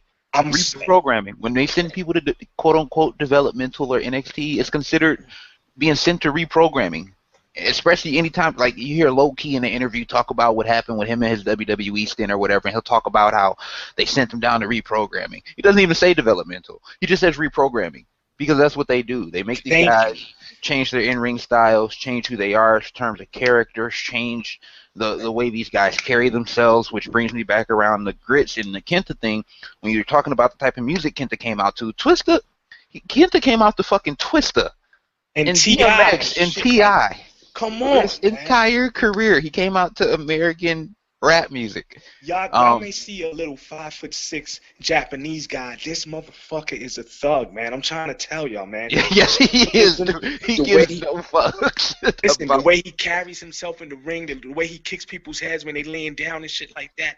Let me tell y'all, man. I'll bring this up also partly in hand because the Cesaro fucking Sheamus match, man. Why the fuck can't we see this shit, man? You got 3 hours and you giving us 45 minutes of bullshit. Listen, man, get the fuck out of this fucking WWE fucking bubble. It's not fucking wrestling. So many people, all you fucking do is just watch the fucking WWE and you think you're a fucking wrestling fan. Get the fuck out of here. Stop calling the fucking indies the indies. It's not. WWE does not even use the fucking word wrestling. It does not use the fucking word professional wrestler or that term. None of that shit. So how the fuck you gonna sit up here and call all these other promotions the indies? No, motherfuckers. That's professional wrestling. You know what the fuck the WWE is? Pussy shit. Cartoon shit. I swear to fucking God. I'm waiting for the day that Seal comes walking down the ramp ass fucking naked singing Kiss from a Rose a cappella. I can't fucking stand this company, man. Grits, could you imagine these WWE fans going to ROH and seeing one promo or looking up like promo from them boys and watching it for it? They wouldn't know what to say. They shit they pants. This is exactly. You wouldn't understand it, man. You see a little bit, and they give you this shit on the pay-per-view. $9.99.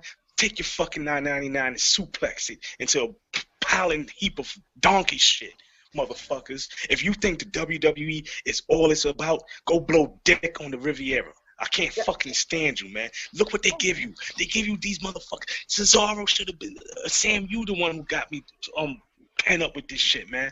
Like you said, Cesaro, he's hot, he's cold. You got motherfucking Bray Quiet. He's hot and he's cold. No, man. You got the talent here, man. Build these motherfuckers up and let them fucking wrestle. All you motherfuckers want is this fucking soap opera shit. That's why you get fucking Mark Henry versus fucking Rusev. That's why you get predictable booking. Because It works for them. This is all they fucking give you, and you fucking chew it up, man.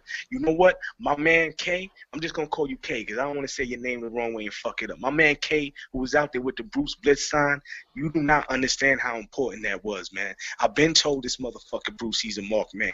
I've been told this motherfucker Bruce, he's on their radar, man. It's a fucking movement. Don't think, no, we can sit up here and talk this shit. Let me tell you something. We be up here talking this shit when the cameras is off because that's just what we do.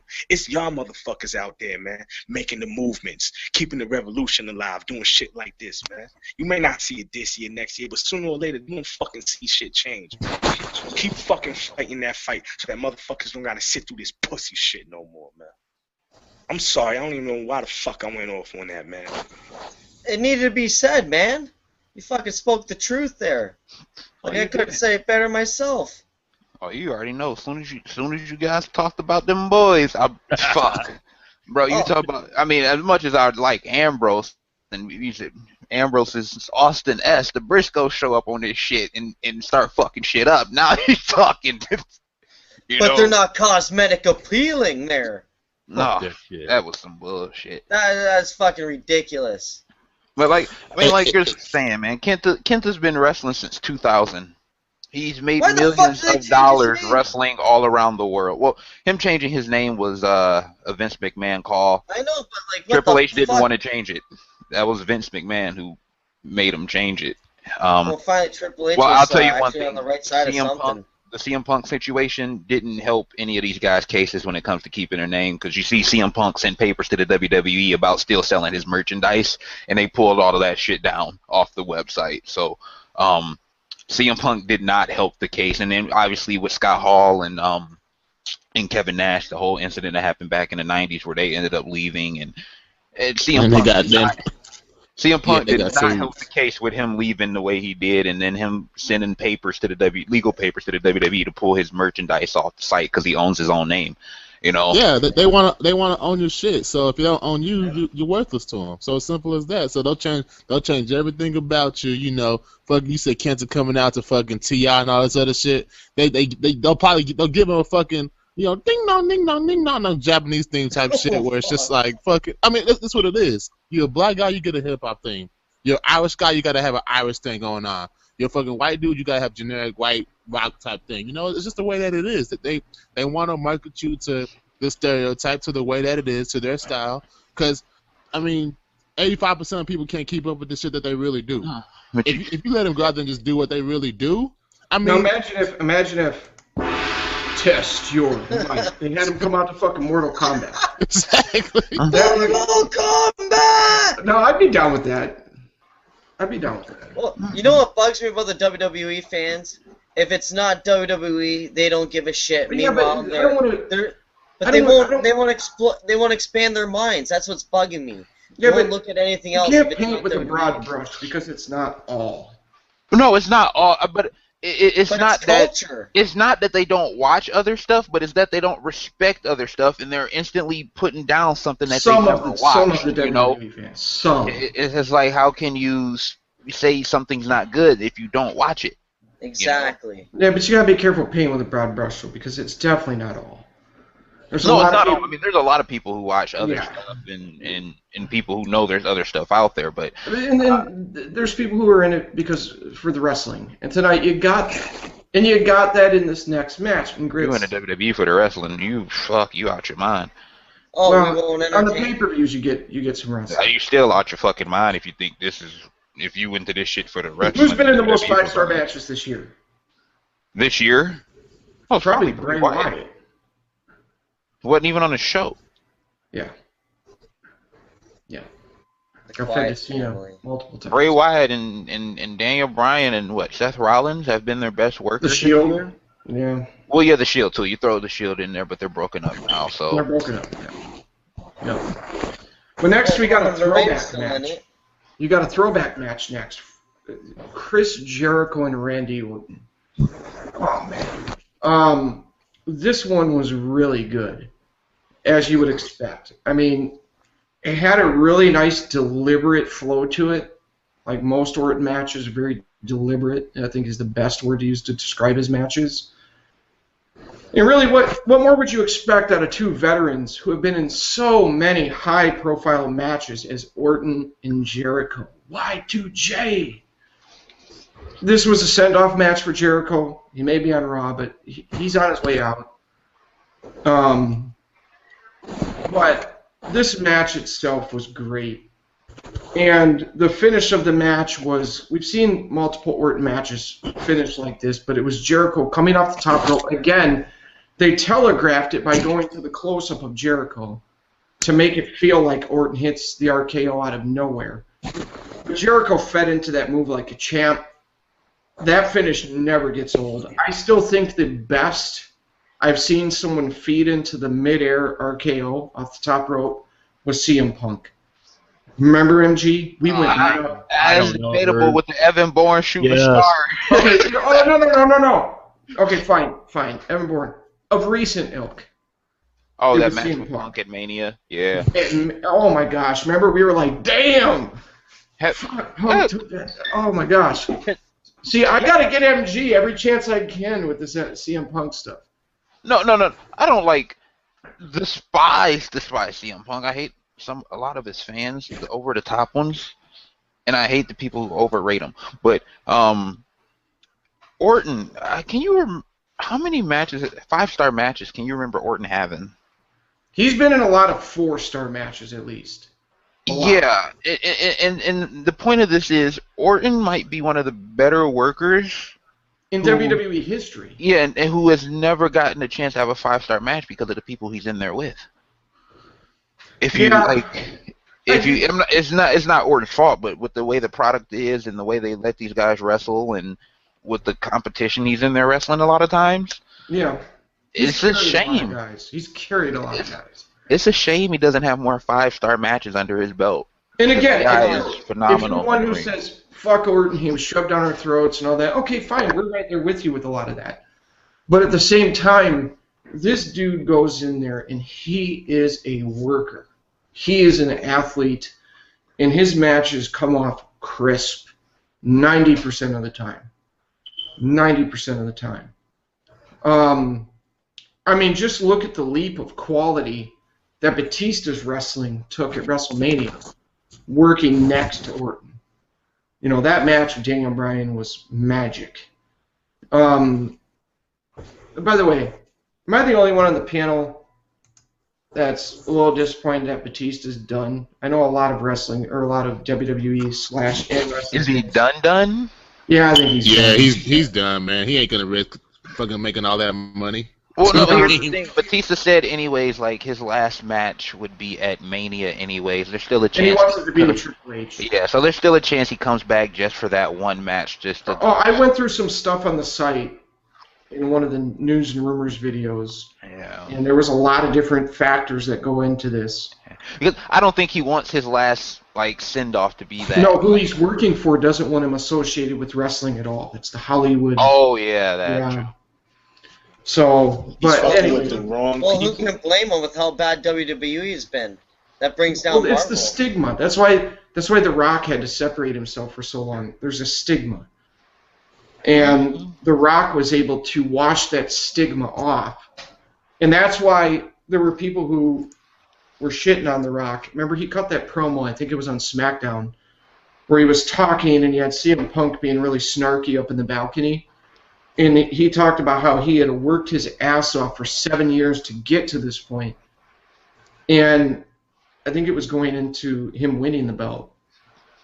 And what he was talking about was he got himself to a position with his reputation in Hollywood where he could go back without them being like, oh, come on, don't do that, where they were actually supportive of him going back because of how big of a star he is. It was like they couldn't tell him anything. And right now Batista's at the infancy of that. And he's probably wrestled his last match other than one more match with Triple H at Mania, which I would predict Cowboy Stadium, they are going to lock and load that card. WrestleMania 32. That is going to be the biggest. Cowboy Stadium? Yes, not this year, but next year. I was going to say, I thought next year was at Levi Stadium or whatever. Yeah, 2 WrestleManias from now, and Stone Cold went in on that. on that card. Stone Cold wants in on that card. Yeah, I bet you. Down, man. Well, I bet you they won't even let Romo's bum ass into the fucking. Shout out to Sorry, my man Cowboys Jess. fans, but Shout out to Jess.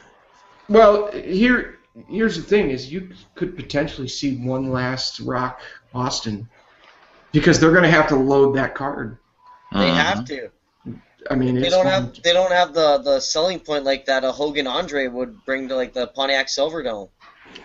Austin Rock 4? Yeah, not just that. Post But WrestleMania? pay attention That's to what the they Hall have of to- Fame too, because that's going to be big for them, because they're going to have to find Hall of Fame nominations to match up with how big the actual card's going to be.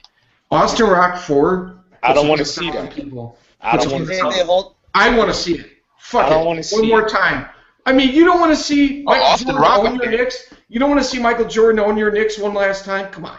You really trying to make me go to sleep and get off this fucking review. Grits is going to deliver the GTS now on. This shit, man. You know what it is? It's because it WrestleMania 19 just their match holds a special place in my heart, man. It does, but that many years later to come in and be the main event headline, even if it's not, it would be the main event. And then if they could work something to get like a Brock Angle, Shawn Undertaker, the cream of the crop. But all right, listen to what you're saying. Look at the position this company has put themselves in. That to sell out Jerry's World at WrestleMania, they have to bring in motherfuckers. Who Of course they do, because the only guy that they consistently protect is Cena. Maybe you can throw Roman Reigns in there now, but You don't Cena. want to see. You don't want to see John Cena fight for the world title at WrestleMania? Come on. Oh, That's yeah. what's No, best. it'll be Cena Hogan in a wheelchair match. Listen, don't talk about Hogan, man. But listen, this match here, all right. Okay, an electric wheelchair. These two guys, Jericho and Orton. This kind of goes intertwines with what we just talked about. Appreciate them while they're here, man. You know what I'm saying? This is like when Patrick Ewing is on his last legs in New York, you know what I'm saying, before he went to fucking basketball. Orlando and Seattle or whatever, or, Emmitt Smith before he went to Arizona, whatever happened. Emmitt Smith. He went to Arizona, man. Yeah, he left did Dallas. stick Walter Payton's jockstrap.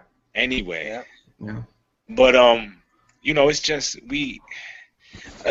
even your man, Michael Jordan, we didn't, as much as I couldn't stand him, if I would have known that 98 was going to be the last time I seen him as a Bull, I would have paid a little bit more attention, because you start taking shit for granted. He's the type of motherfucker who would deliver constantly and constantly. It got to a point where I was like, damn, I'm never going to get to see him fail. Fuck it. And let me tell you, to me, Michael Well, the Jordan Wizards' ears would disagree with you, but yes. Listen, he gets a pass for those. To me, Michael Jordan was the ultra heel, because I wanted to see this motherfucker lose, and I never got to, and that's what kept me coming back to see more and more. There's a couple motherfuckers in this company. Anyway, there's a couple motherfuckers in this company who had that niche. You know what I'm saying? Jericho, when he first came on, I couldn't stand him. You know what I'm saying?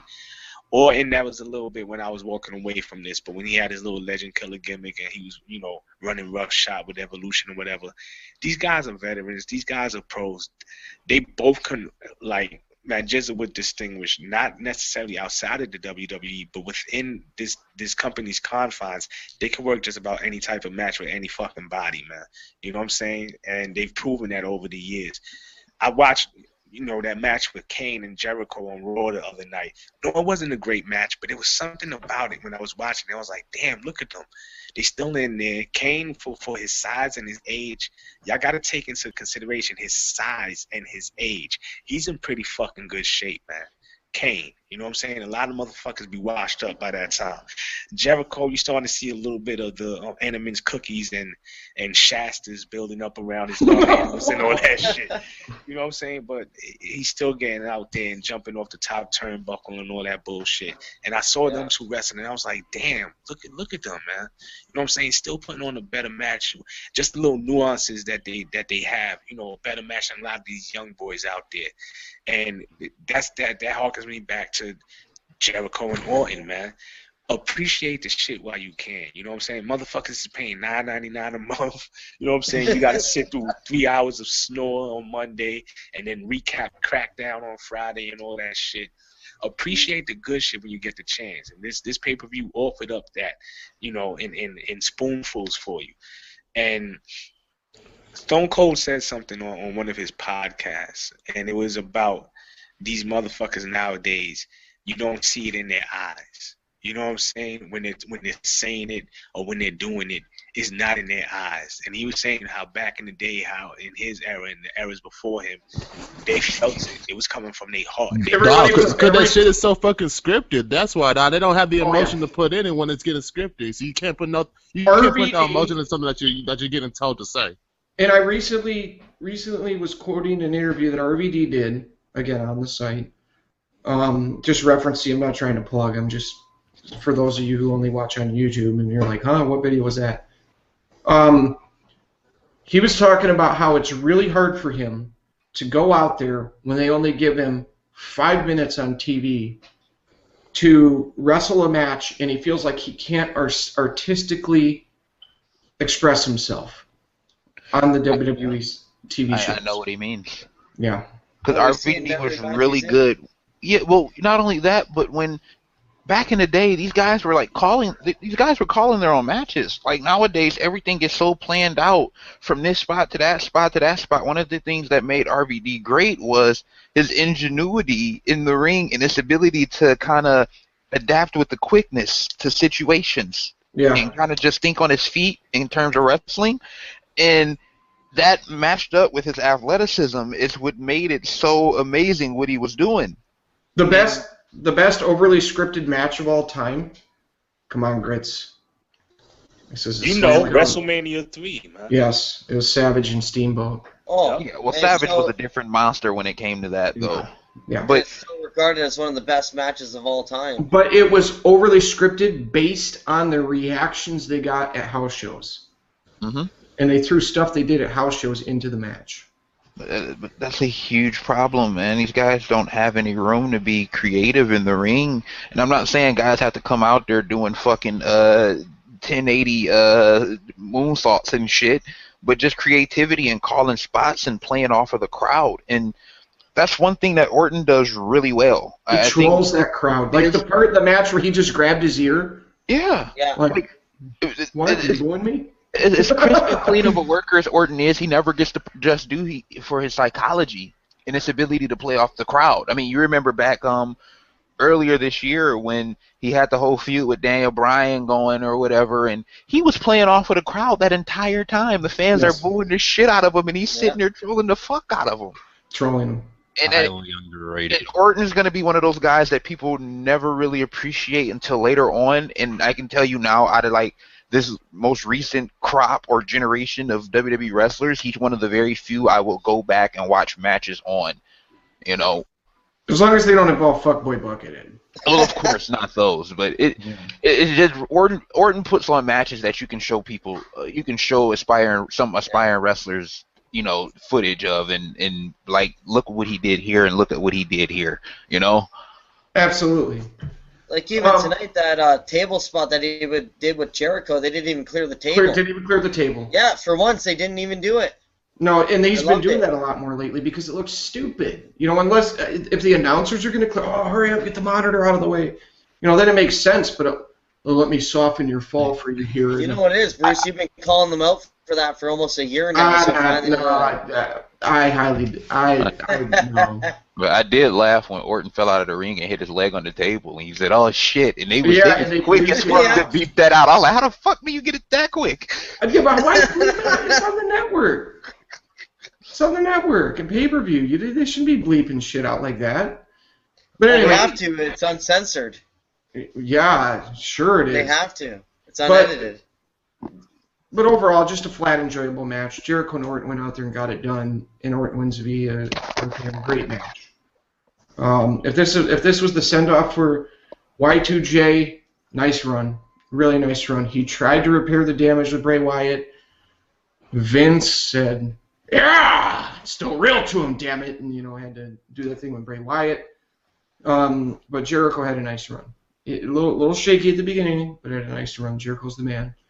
So next we see Brie Bella backstage, and holy fucking shit. Can they please have her stop reading off the dummy cards? But it fits perfectly, though. it does, but she rambles on. She rambles on about how Nikki is still her sister, and Nikki, she had an epiphany that Nikki should not become the champion because it'll go to her head, paraphrased, and she says Nikki is a lot like Karma because they're both a bitch. And I'm like, that sucked. I thought Karma was Awesome Kong. Yeah.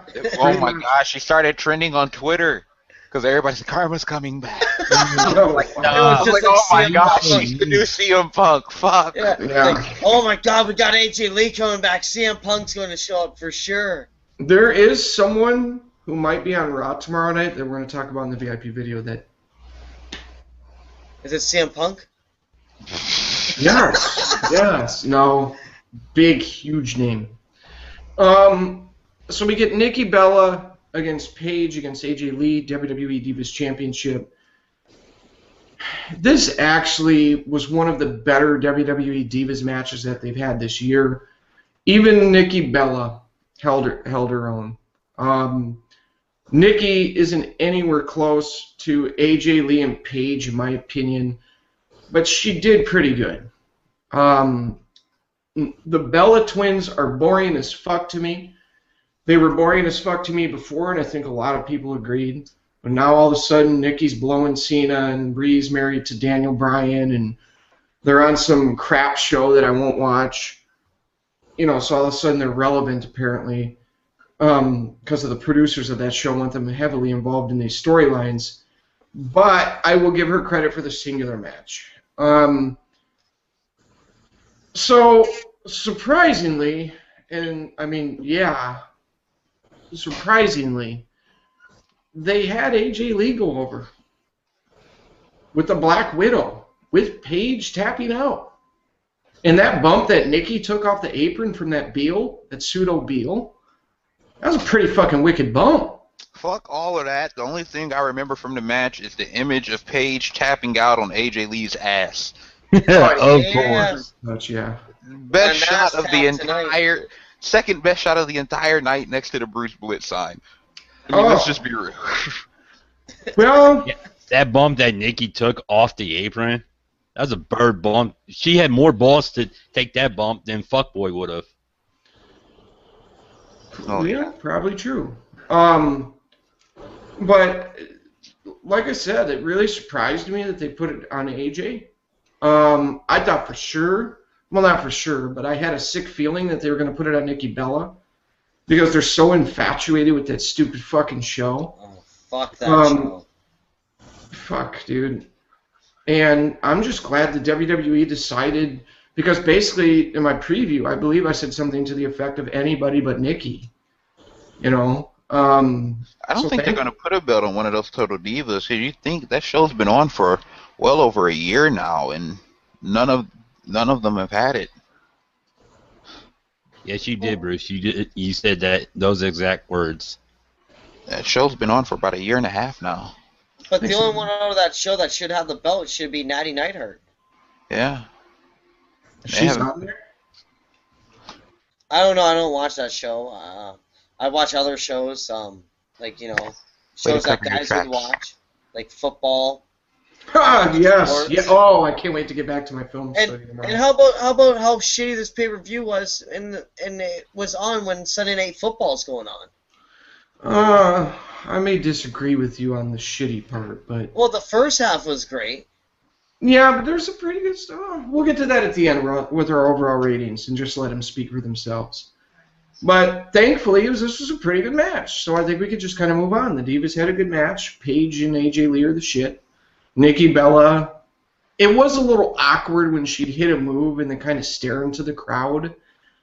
She wasn't very fluid. With it, she looks like she's trying a little too hard and it's not coming natural. But at least she's trying. And at least she doesn't yell as much as her sister. Gosh, I hate listening to Brie Bella wrestle. The whole match. Hey, Daniel Bryan. I was gonna say Daniel Bryan ain't complaining about Yeah, that. that's him. You know, I'm tuning. If I want to see that, there's plenty of other sources. You That's know. probably where the Yes chant originated. To quiet her down. Oh gosh. So next, the WWE ran this really cool video package, and I was really surprised with this.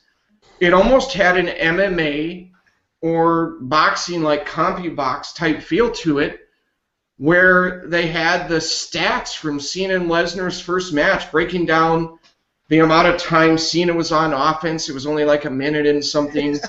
The amount of suplexes Cena took, the amount of strikes that Brock threw. I was like, holy fuck, this is what they need to be doing right here. You know, this is what we've been talking about. Give it that MMA feel. You know, I like that. I would like to see stats at the end of a wrestling match. Because then it would be more about the wrestling. You know, how many takedowns did he land? How much ride time did he have? How much control time? How many power punches? You know, stuff like that. So, damn WWE, you caught me off guard with that one. I fucking liked that. Actually did something that it actually amplified the match for once. Yes, it did. And MG, did that catch you off guard? Yeah, that and something else caught me off guard that I forgot to mention. Throughout the show, anytime there was a title match, they were showing the previous champions. Yes. Oh, yeah. Beforehand. That was great. The reason that was resonated awesome. with me is because that's something New Japan does with every title match that they have. They show, you know, like a brief, you know, graphic of all the champions one by one or whatever, and that's something that resonated with me. They won't do that in the next pay-per-view. It's only No, I wish they would do it more, though. Yeah. Because it makes the belts seem that much more prestigious when, you know, every time there's a title match, you see all the guys who've had it.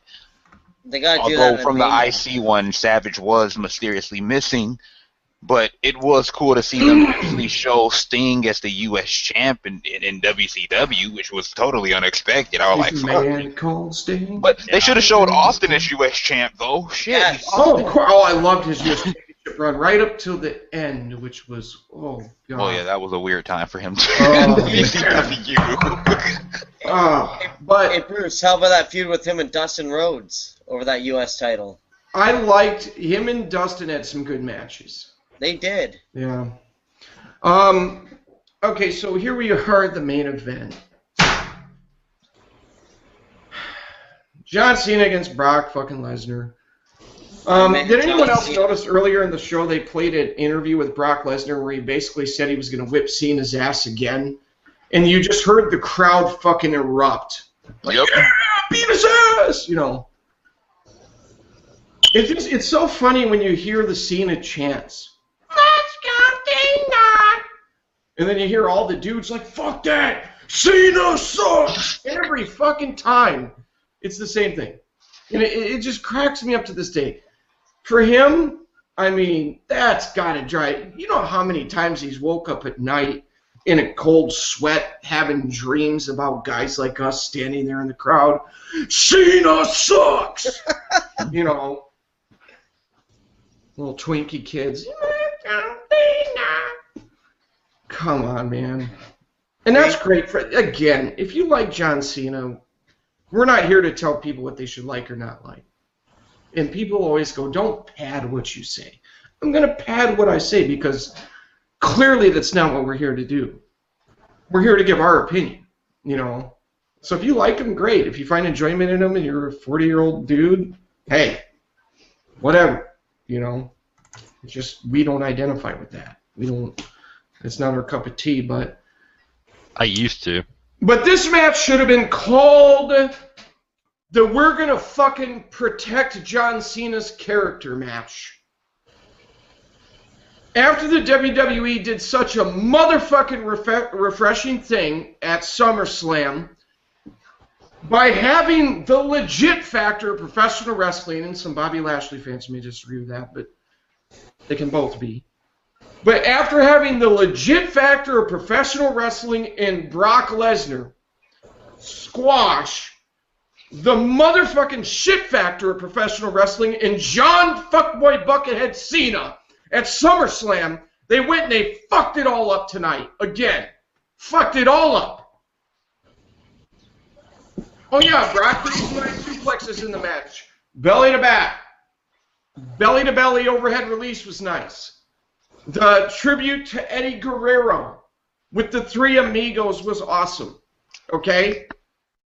But Shout the out to everybody for WWE the has to cater to the It's Still Real to Me, damn it, crowd every fucking time. And why do I say that? Do I say that to be condescending? Do I say that to be a dick? No. Because it's come out that after SummerSlam, Vince started fucking freaking out. Yep. Oh my gosh. Yeah. Gotta keep seeing it strong. You're going to lose fucking faith in him. Holy fuck! After all these years of him winning every fucking feud and being fucking protected and overcoming the odds, if these It's Still Real to Me, damn it, fans can't handle the fucking fact that sometimes he's got to lose this shit, otherwise it sucks, because he sucks anyways. If they can't handle that, then they're as big of the fucking part of the problem as Vince. It's ridiculous. And then I did a little research. I went comment sections on YouTube videos. I went to WWE's website. I went on Twitter. And I put this article up on my site where I shared with people some of the ridiculous things that these internet fans, since we're going to be called internet fans, they're on the internet, we're all internet fans, right? That these people put out there. John Cena, Lord and Savior. John Cena this.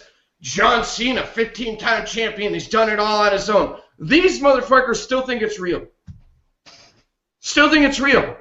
Wow. And this company has identified that, and they are so deathly fucking afraid for Cena's character in the pro wrestling world to let them down that we constantly have to be fed this bullshit. Like I said, as if giving them this shit for a decade isn't enough. Holy fuck! You have Brock Lesnar dominate that fucking no-talent hack at fucking SummerSlam, and then you come out tonight and do this? What are you trying to tell us? It cheapened everything. They just go out there and they fucking protect the living fuck out of him again. Then you have John Cena hit 400 AAs on Brock Lesnar. And if you don't think they're trying to cater to this type of fan, one example, why do you think they had Cena hit his finishing move to start the match? To make them feel better about Brock Lesnar hitting his finishing move to start the last match. Everything they did tonight was to reverse, specifically, was to reverse what they did at SummerSlam. And it fucking pisses me off. Because you get so excited about it. You get so fucking excited about it. And you say to yourself, holy shit, Vince has come to his senses. They took a guy in Brock Lesnar who's a beast. And they had him fucking just destroy this piece of trash. And then you get this shit tonight. And how does the match end? After it's just such an unrealistic match. Like Cena's in a Kimura, and he goes from selling his arm to just, his arm is fine, and he's AAing. He sucks at ring psychology. Sucks! So they have Cena, and Michael Cole is a fucking flaming idiot. Cena is, and that STF looks terrible. Got him. Fuck! I hate that move. Fucking shove that move up your ass. And Cena keeps putting him in that shitty ass looking STF. And then Cena AAs him again for the 4th time. And he's going for a pin, and you got that idiot Michael Cole. Is Cena gonna make him tap out? He's going for a pin! Dummy! So I didn't get holy that shit, he sucks! They kept saying that shit. They were like, oh, he was going to make him tap. I'm like, he was fucking pinning him at the end. He wasn't going to make him tap. He was going to try to go for the 1, 2, 3, not for the tap out, fucking morons. Fuck. And you know what pisses me off? You know what pisses me off out of everything? I paid for this fucking pay-per-view tonight. I didn't pay no fucking $9.99 because the WWE Network in Canada won't give to anybody outside the fucking Rogers Network. I had to pay full price for this shit, and I wanted my motherfucking money back. It's ridiculous. Oh, speaking of which, Chris, they fucking mentioned that on the broadcast. Like, oh, hey, pay-per-view fans, you guys are paying $50 where you could go get the network for $9.99. You fucking idiot. Yeah, they rubbed it in my face. That's what they did. They rubbed it in my face. No, that's brilliant. But so Cena's got him in a position to be pinned. And how do they book it? They had to make it look like John Cena was going to win. And I'll explain to you what makes this even more frustrating. As if he hasn't had enough fucking opportunities at this point. You know, and the thing that gets me is we want something different, something other than Cena. And Brock Lesnar's the man to a lot of us. Some people hate him, great. But then all of a sudden some Cena fan will come to my Twitter, I don't understand why you hate on him. You've had your chance.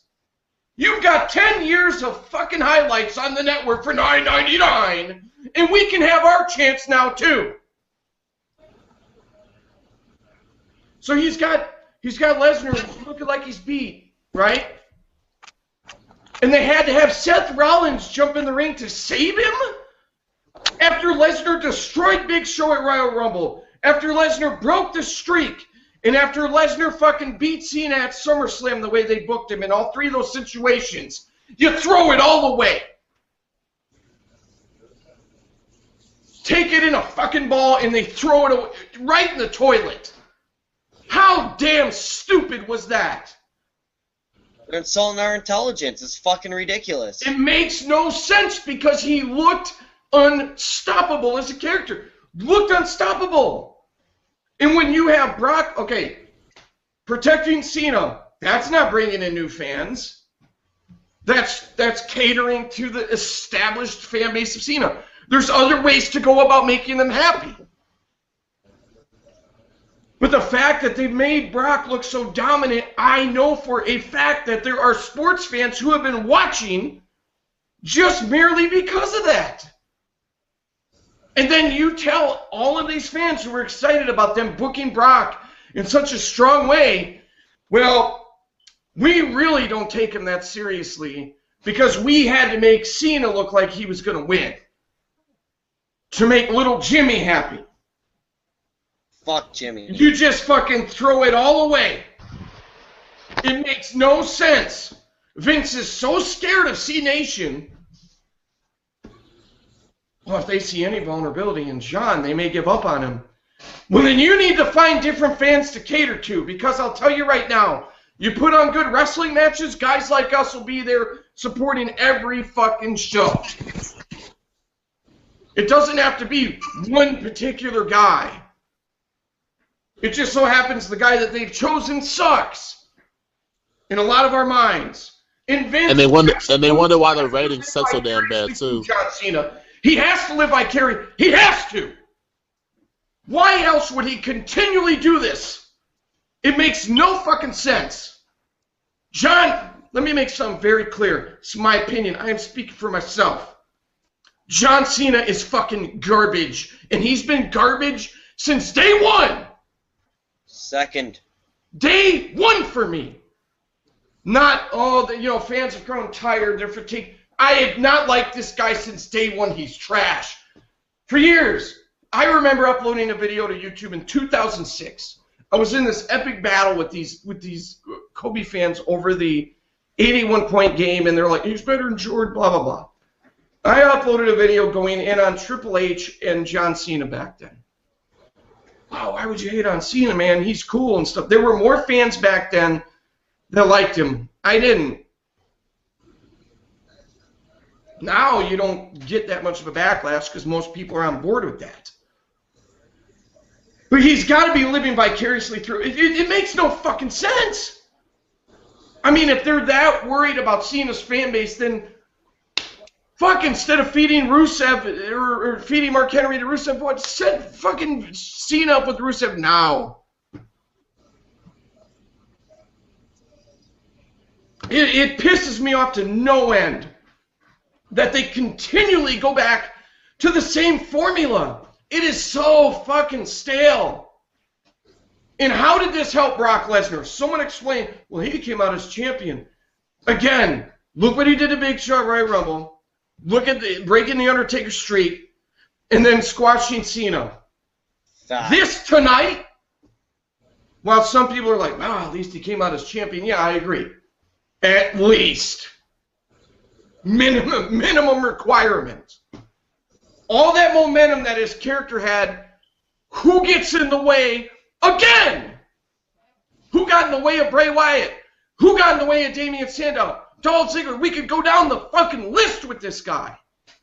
You can even talk about guys like Ryback, CM Punk, Mark Henry. There's so many. There's so many. Edge. I mean, there's so many.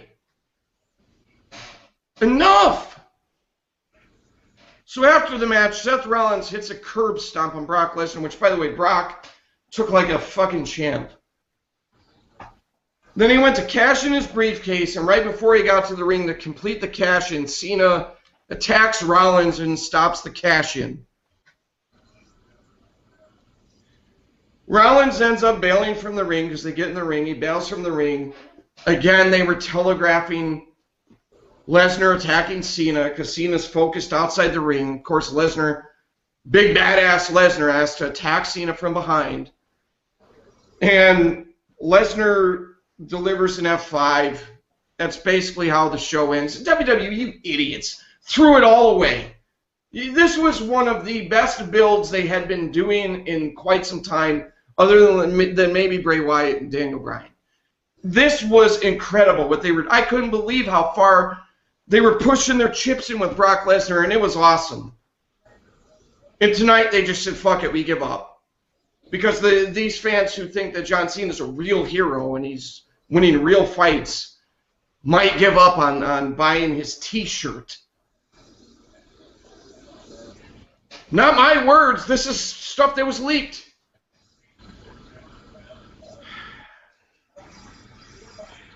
Fucking hate that shit.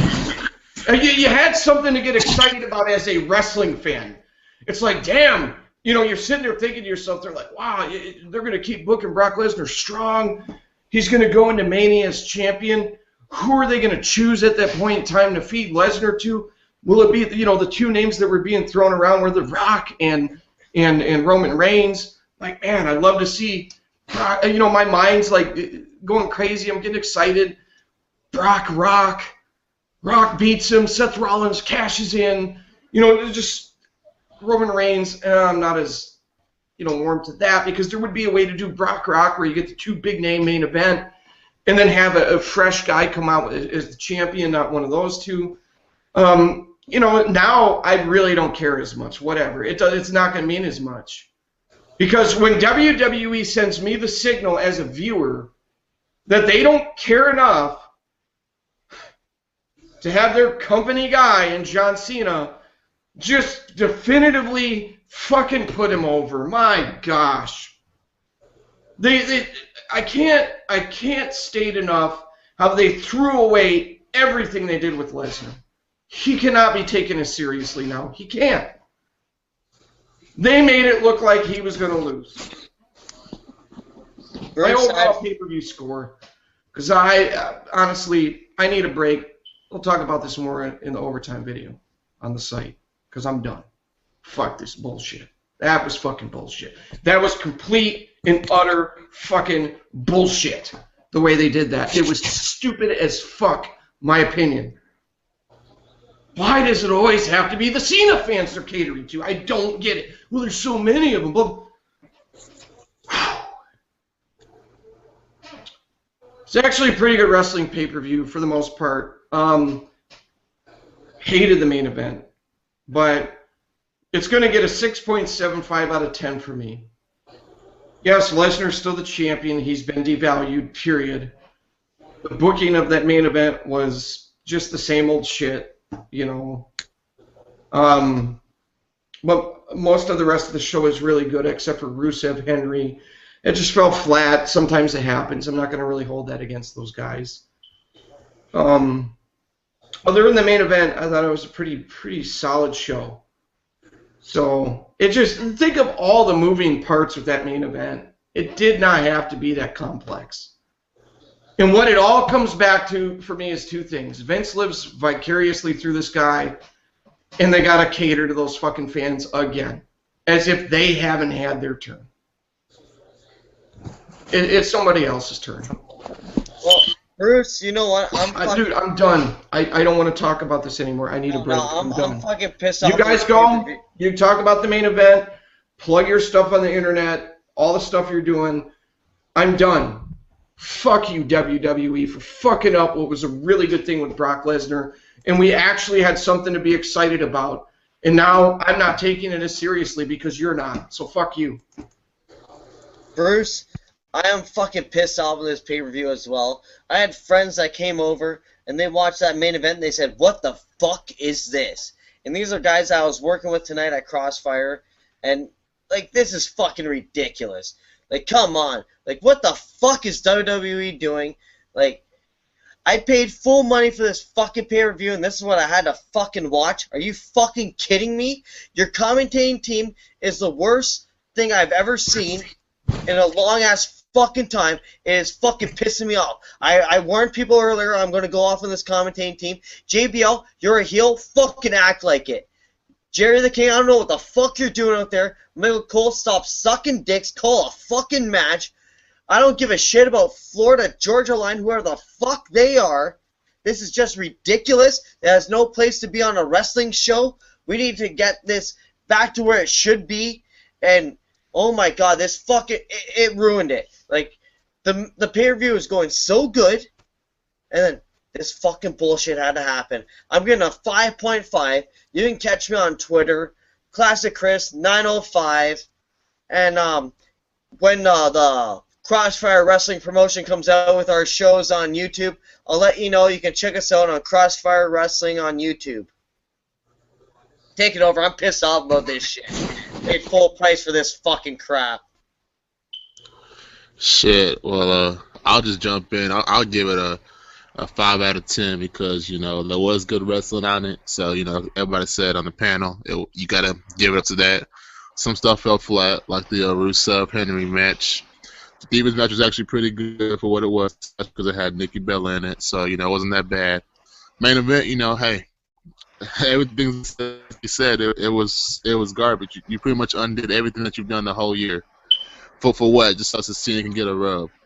What rub does he need? He's been getting rubbed out for fucking 10 years. And I'm not talking about by females. I'll just say it like that. So, I mean, it is what it is. You know, same shit, different years. Never going to change. Only thing that's going to change, I don't wish it upon anybody, but hey, Vince is going to have to die. I mean, he's going to have to be gone at this point in order for shit to change because it's the status quo. Until the status quo changes, it's never going to change. So that's all I got. Follow me on Twitter, rated TVSG. Yeah, that's all I got. Yeah, the fucking result, the finish to the main event, I just shook my fucking head. Because, of course, they're going to fucking protect him. And that's exactly what I seen right away when I seen Rollins hop in and cause the DQ. Like, of course, that's the only way you can fucking book that match to help protect Cena, make him look good, you know, or whatever. So, you know, the pay-per-view up to this morning, like everybody else said, was a good pay-per-view. I'm giving this a fucking 3. You can catch me on Twitter at ACAT87 and on YouTube, the ACAT87. Go ahead, MG. Well, let me say this first before I go in on the finish of the pay-per-view. I've been waiting for the longest to see somebody finally cash in the middle of a match. So, it sucks that it happened during this match, but the idea of it was really good. I just hate that it was during this match with everything that needed to happen in terms of Lesnar destroying Cena. So in that sense, I like the way he tried to cash in the middle of a match, but at the same time, why do it in this situation? Why protect Cena again? You know, the guy's been so protected for 10 fucking years. There's only so much of it you can take. You know, and I tweeted out earlier while I was watching the pay-per-view that I had a weird feeling about this pay-per-view because of the way the finishes were going.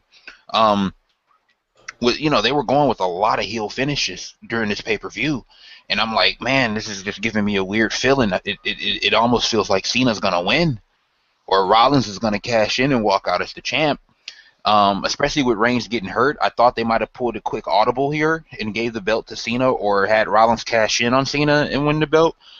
But the weird feeling was still justified with the way they did the main event.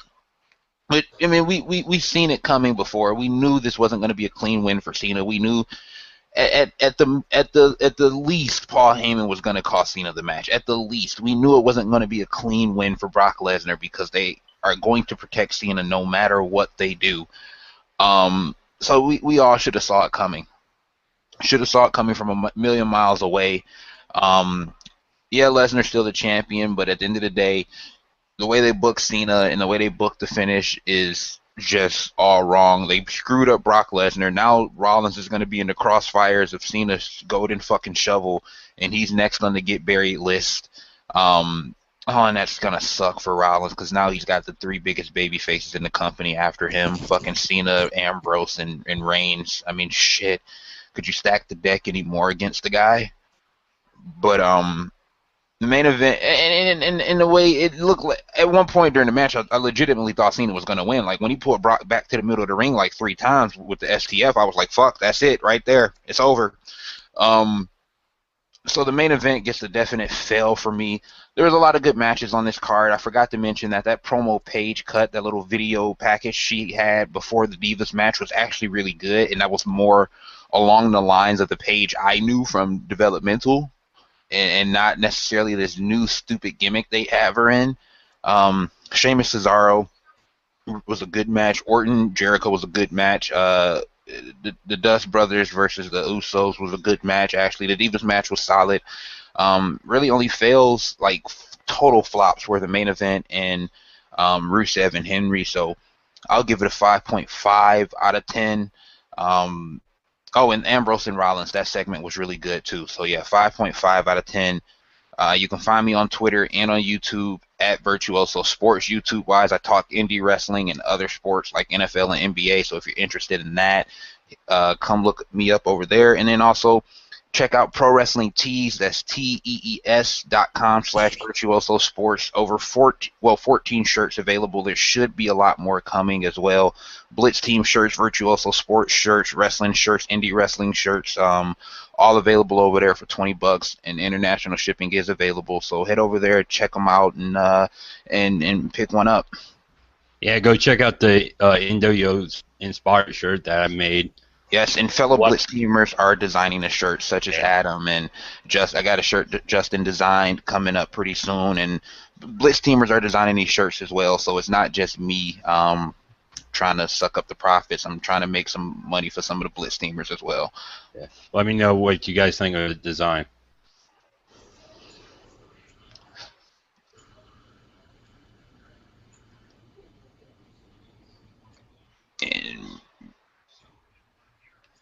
And Grits, are you there? Probably fell asleep on this whack shit. Oh shit. No, I'm here. Mm-hmm. Yeah. Listen. Take them home. I want y'all to remember this phrase, man, because it go hand in hand with this bullshit ending. Fuckboy wizardry, all right? Fuckboy wizardry. Because Vince McMahon pulled some fucking magic over the masses over the last few decades or whatever have you, man. This gimmick bullshit, this money in the bank cash-in gimmick bullshit, I don't like it. I mean, I liked it when RVD, the first Money in the Bank ladder match, they had that shit at Mania, back when pay-per-views weren't named after a gimmick match. Stupid bullshit anyway. You know what I'm saying? What is the Night of Champions? That used to be Vengeance, right? Fuck, I miss those hardcore fucking Backlash or Bad Blood or No Mercy. Fuck, man, I miss those type of fucking names for pay-per-view. Armageddon. Shit like back in the that. day, you had Valentine's Day Massacre. Come on, man. You know what I mean? And what the fuck we got? All these bullshit matches named, pay-per-views named after a fucking hell in a cell. Fuck up. Anyway, getting back to the point. All this gimmick bullshit with this Money in the Bank briefcase shit. It's hurt the scope of wrestling within this company more than it's helped. And this harkens back to all you motherfuckers who love the soap opera shit and the drama shit, even though it's predictable as fuck. I don't understand how so many motherfucking wrestling fans can sit up here and predict all the shit that's gonna happen and then be happy. Hey, yeah, I predicted. Why the fuck you watching it then for, man? You know what I'm saying? I'm so sick and tired of this bullshit being about the story behind what's going on. Motherfuckers, you could have had the Shield come in here talking about, hey, listen, we three dudes, we paid our dues in FCW, paid our dues in NXT, now we up on the main fucking roster, we gonna tear shit up because y'all lame. And when they broke up, they could have been on some, you know what? I think I want to shine on my own. You know what I'm saying? Just have it plain and simple. One dude saying, you know, when he get into a little program with somebody or have it a three-way feud or whatever. We used to battle it out back in the day in FCW, whatever have you. Now let's show them proof and see who's the head honcho up here. No, they got to go through all this bullshit, which culminated in this bullshit tonight with Seth Rollins coming out there with his fucking Days of Future Past uniform on, looking like one of the fucking X-Men. All this bullshit. You know what I'm saying? And this what fucking happens when you feed this machine that Vince McMahon. He doesn't have to give you motherfuckers wrestling. He does not have to give you motherfuckers wrestling. Because for the last 20 fucking years, you've been telling him that you don't want wrestling. Alright? And this is what the fuck you end up with. This bullshit right here. A main event at a pay-per-view that revolves around soap opera and drama. Not around what goes on in the motherfucking ring with two superior athletes. Mad Jizza, I'm so glad. I'm not calling the shit indies anymore. Mad Jizza, I'm so glad that you support professional wrestling. Alright? When motherfuckers shake their hands. And you know what? I'm going to put your boy on because somebody tweeted this out and I caught wind of it. Kenta versus Bryan Danielson. Go watch that shit, man. And tell me if you need storylines. Go tell me if you need drama. Go tell me if you need all this bullshit to see a great fucking wrestling match.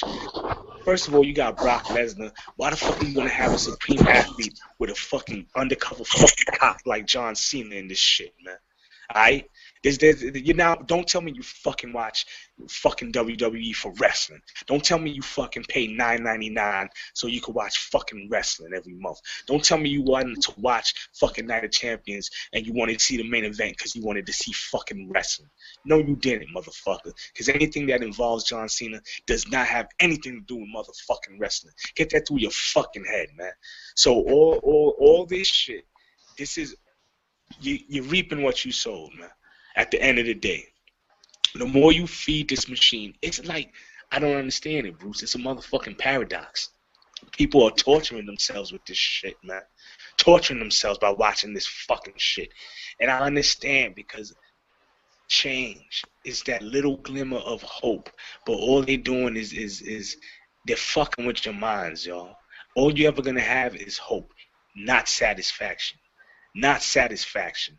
Go back and watch Bruce's fucking reviews for the last fucking 3 years almost, man. The same fucking shit. Fuckboy Buckethead ruining everything. Alright? Y'all fed into the fuckboy wizardry that Vince McMahon has produced, alright, for the last few years. Alright, y'all motherfuckers get in front of him, drop trowel, bend over, and say, ram me hard tonight, man. Alright? Ooh, Triple H, Hunter, NXT, you doing all this good. You drop to your fucking knees and want him to pour his man's milk all over your fucking jaw. Alright? Stop sucking this shit off already, man. Stop promoting this shit. Because all you're going to end up getting is this same shit. Shout out to my homie Jay. Your man Brock Lesnar is not going to hold these fucking belts all the way to Mania. I'm staying true to that. I don't give a fuck what's going on. Fuckboy Buckethead is going to have his coronation as the 17-time world champion come Mania. Somehow, some way, man. You already see them protecting this cockblower for no fucking reason. Give this shit up, man. Shout out to the homie K. That's what I'm calling you. I don't want to mispronounce your name. Shout out to the homie K. Shout out to all you motherfuckers on Twitter. Shout out to all you motherfuckers in the comments tonight. Shout out to all you motherfuckers who've been down with Bruce for this whole fucking ride. Y'all motherfuckers are amazing. I wish y'all could understand the profoundness of what y'all have done, the movement that y'all have done, supporting Bruce, supporting Mad Jizza. Motherfuckers got golden shovel, big fucking golden shovel signs in the audience and shit. Thank y'all, man. Y'all motherfuckers get it. When y'all see me up here cursing and all this shit, I'm not talking to y'all. I'm talking to them. I just use the word y'all, and y'all know who them are. The sheep. The unwashed masses, like my man Damien Sandow be saying. All right, there ain't nothing personal to nobody watching these videos. But the revolution starts with y'all, and y'all been fighting a good one, man. That's all I got to say. I'll catch me on Twitter, @Grit718. You already know. And if you in New York City, you can catch me at Perfections or Key Club or anywhere where titties is being thrown about with liquor being served. To the Undertaker fans, who was the first guy after Brock Lesnar broke the streak who had Lesnar in that position to beat him? Yep. Think about that. Let me add something in about this Money in the Bank cashing. And the way they do it is so fucking dumb, where you got to go through that whole fucking process of, yeah, I'm going to cash in, and then you got to wait. You got to give the briefcase to the timekeeper. Then you got to wait for the ref to say, ring the fucking bell. Like, why the motherfucker with the briefcase can't just have a ref ready with him, run down to the ring with the ref, and 1, 2, 3, there you go. Just like when they had the hardcore title 24/7. Yes, like shit like just that. have a ref with you, and then boom, boom, boom. Instead of all of this bullshit of, the bell never rang technically, so he didn't cash it in, and all of that dumb shit. Like, it says a championship match anytime, any place. The fucking stipulation in the way it is booked should revolve around that. See, they should put the way they did the hardcore title. They should do that with the Money in the Bank. It's fucking ridiculous. Just, goddamn, just had a dude run out there with a fucking ref and count to 3. How difficult can that be? Oh, come on, that'd be good booking. I mean, it's just little things like that insult your fucking intelligence. Of course it does. Wait, we have intelligence to be insulted? Yeah. Well, we're going to wrap it up there. Make sure to support all the guys on their Twitters and their endeavors here. Stuff that they put time and passion into. Other than that, we're going to wrap it up and start filming the video for blitzsportsnetwork.com. So come on over to the website if you want to check that out, along with all the other hundreds and hundreds of wrestling videos where we talk about everything. Past, present, future. I'll just leave it at that. So hope to see more of you on there. Subscribe to the channel. Thank you if you already have. To all of you who hung out with us throughout this video and checked out what we had to say about this pay-per-view, thank you for spending your time listening to us give our opinions, and we really appreciate having you here. Don't forget to like the video below. We always appreciate when you hit that little thumbs up button. Shout out to Calky19 on Twitter for taking the Bruce Blitz sign and relentlessly holding it up throughout the pay-per-view. Dude, you're insane, man. That was crazy, and it really did make my day. That was awesome. And then check out my other videos on the NFL, NBA, MMA, boxing, pro wrestling. There's going to be some more sports videos coming here on the channel soon. I've just been really bogged down with a bunch of other stuff, so I moved my NFL analysis videos over to the site, my game-by-game videos. That's why it seems like there's not as much right now, but we're going to do roundtables and stuff, so you'll see that on the channel as well soon. NBA will be starting soon, talking a lot of Kobe, LeBron, D-Rose, Melo, all of them. So, yeah, love having you guys here. We'll be back tomorrow night to do a Raw review. Monday Night Talking, which I'm sure there'll be a lot of talking, which means a lot of notes for me to take notes of everything everyone said. It's a fucking headache. So, anyways, thanks again. We appreciate and love all of you. And ladies and gentlemen, have a good one. We're out. Peace.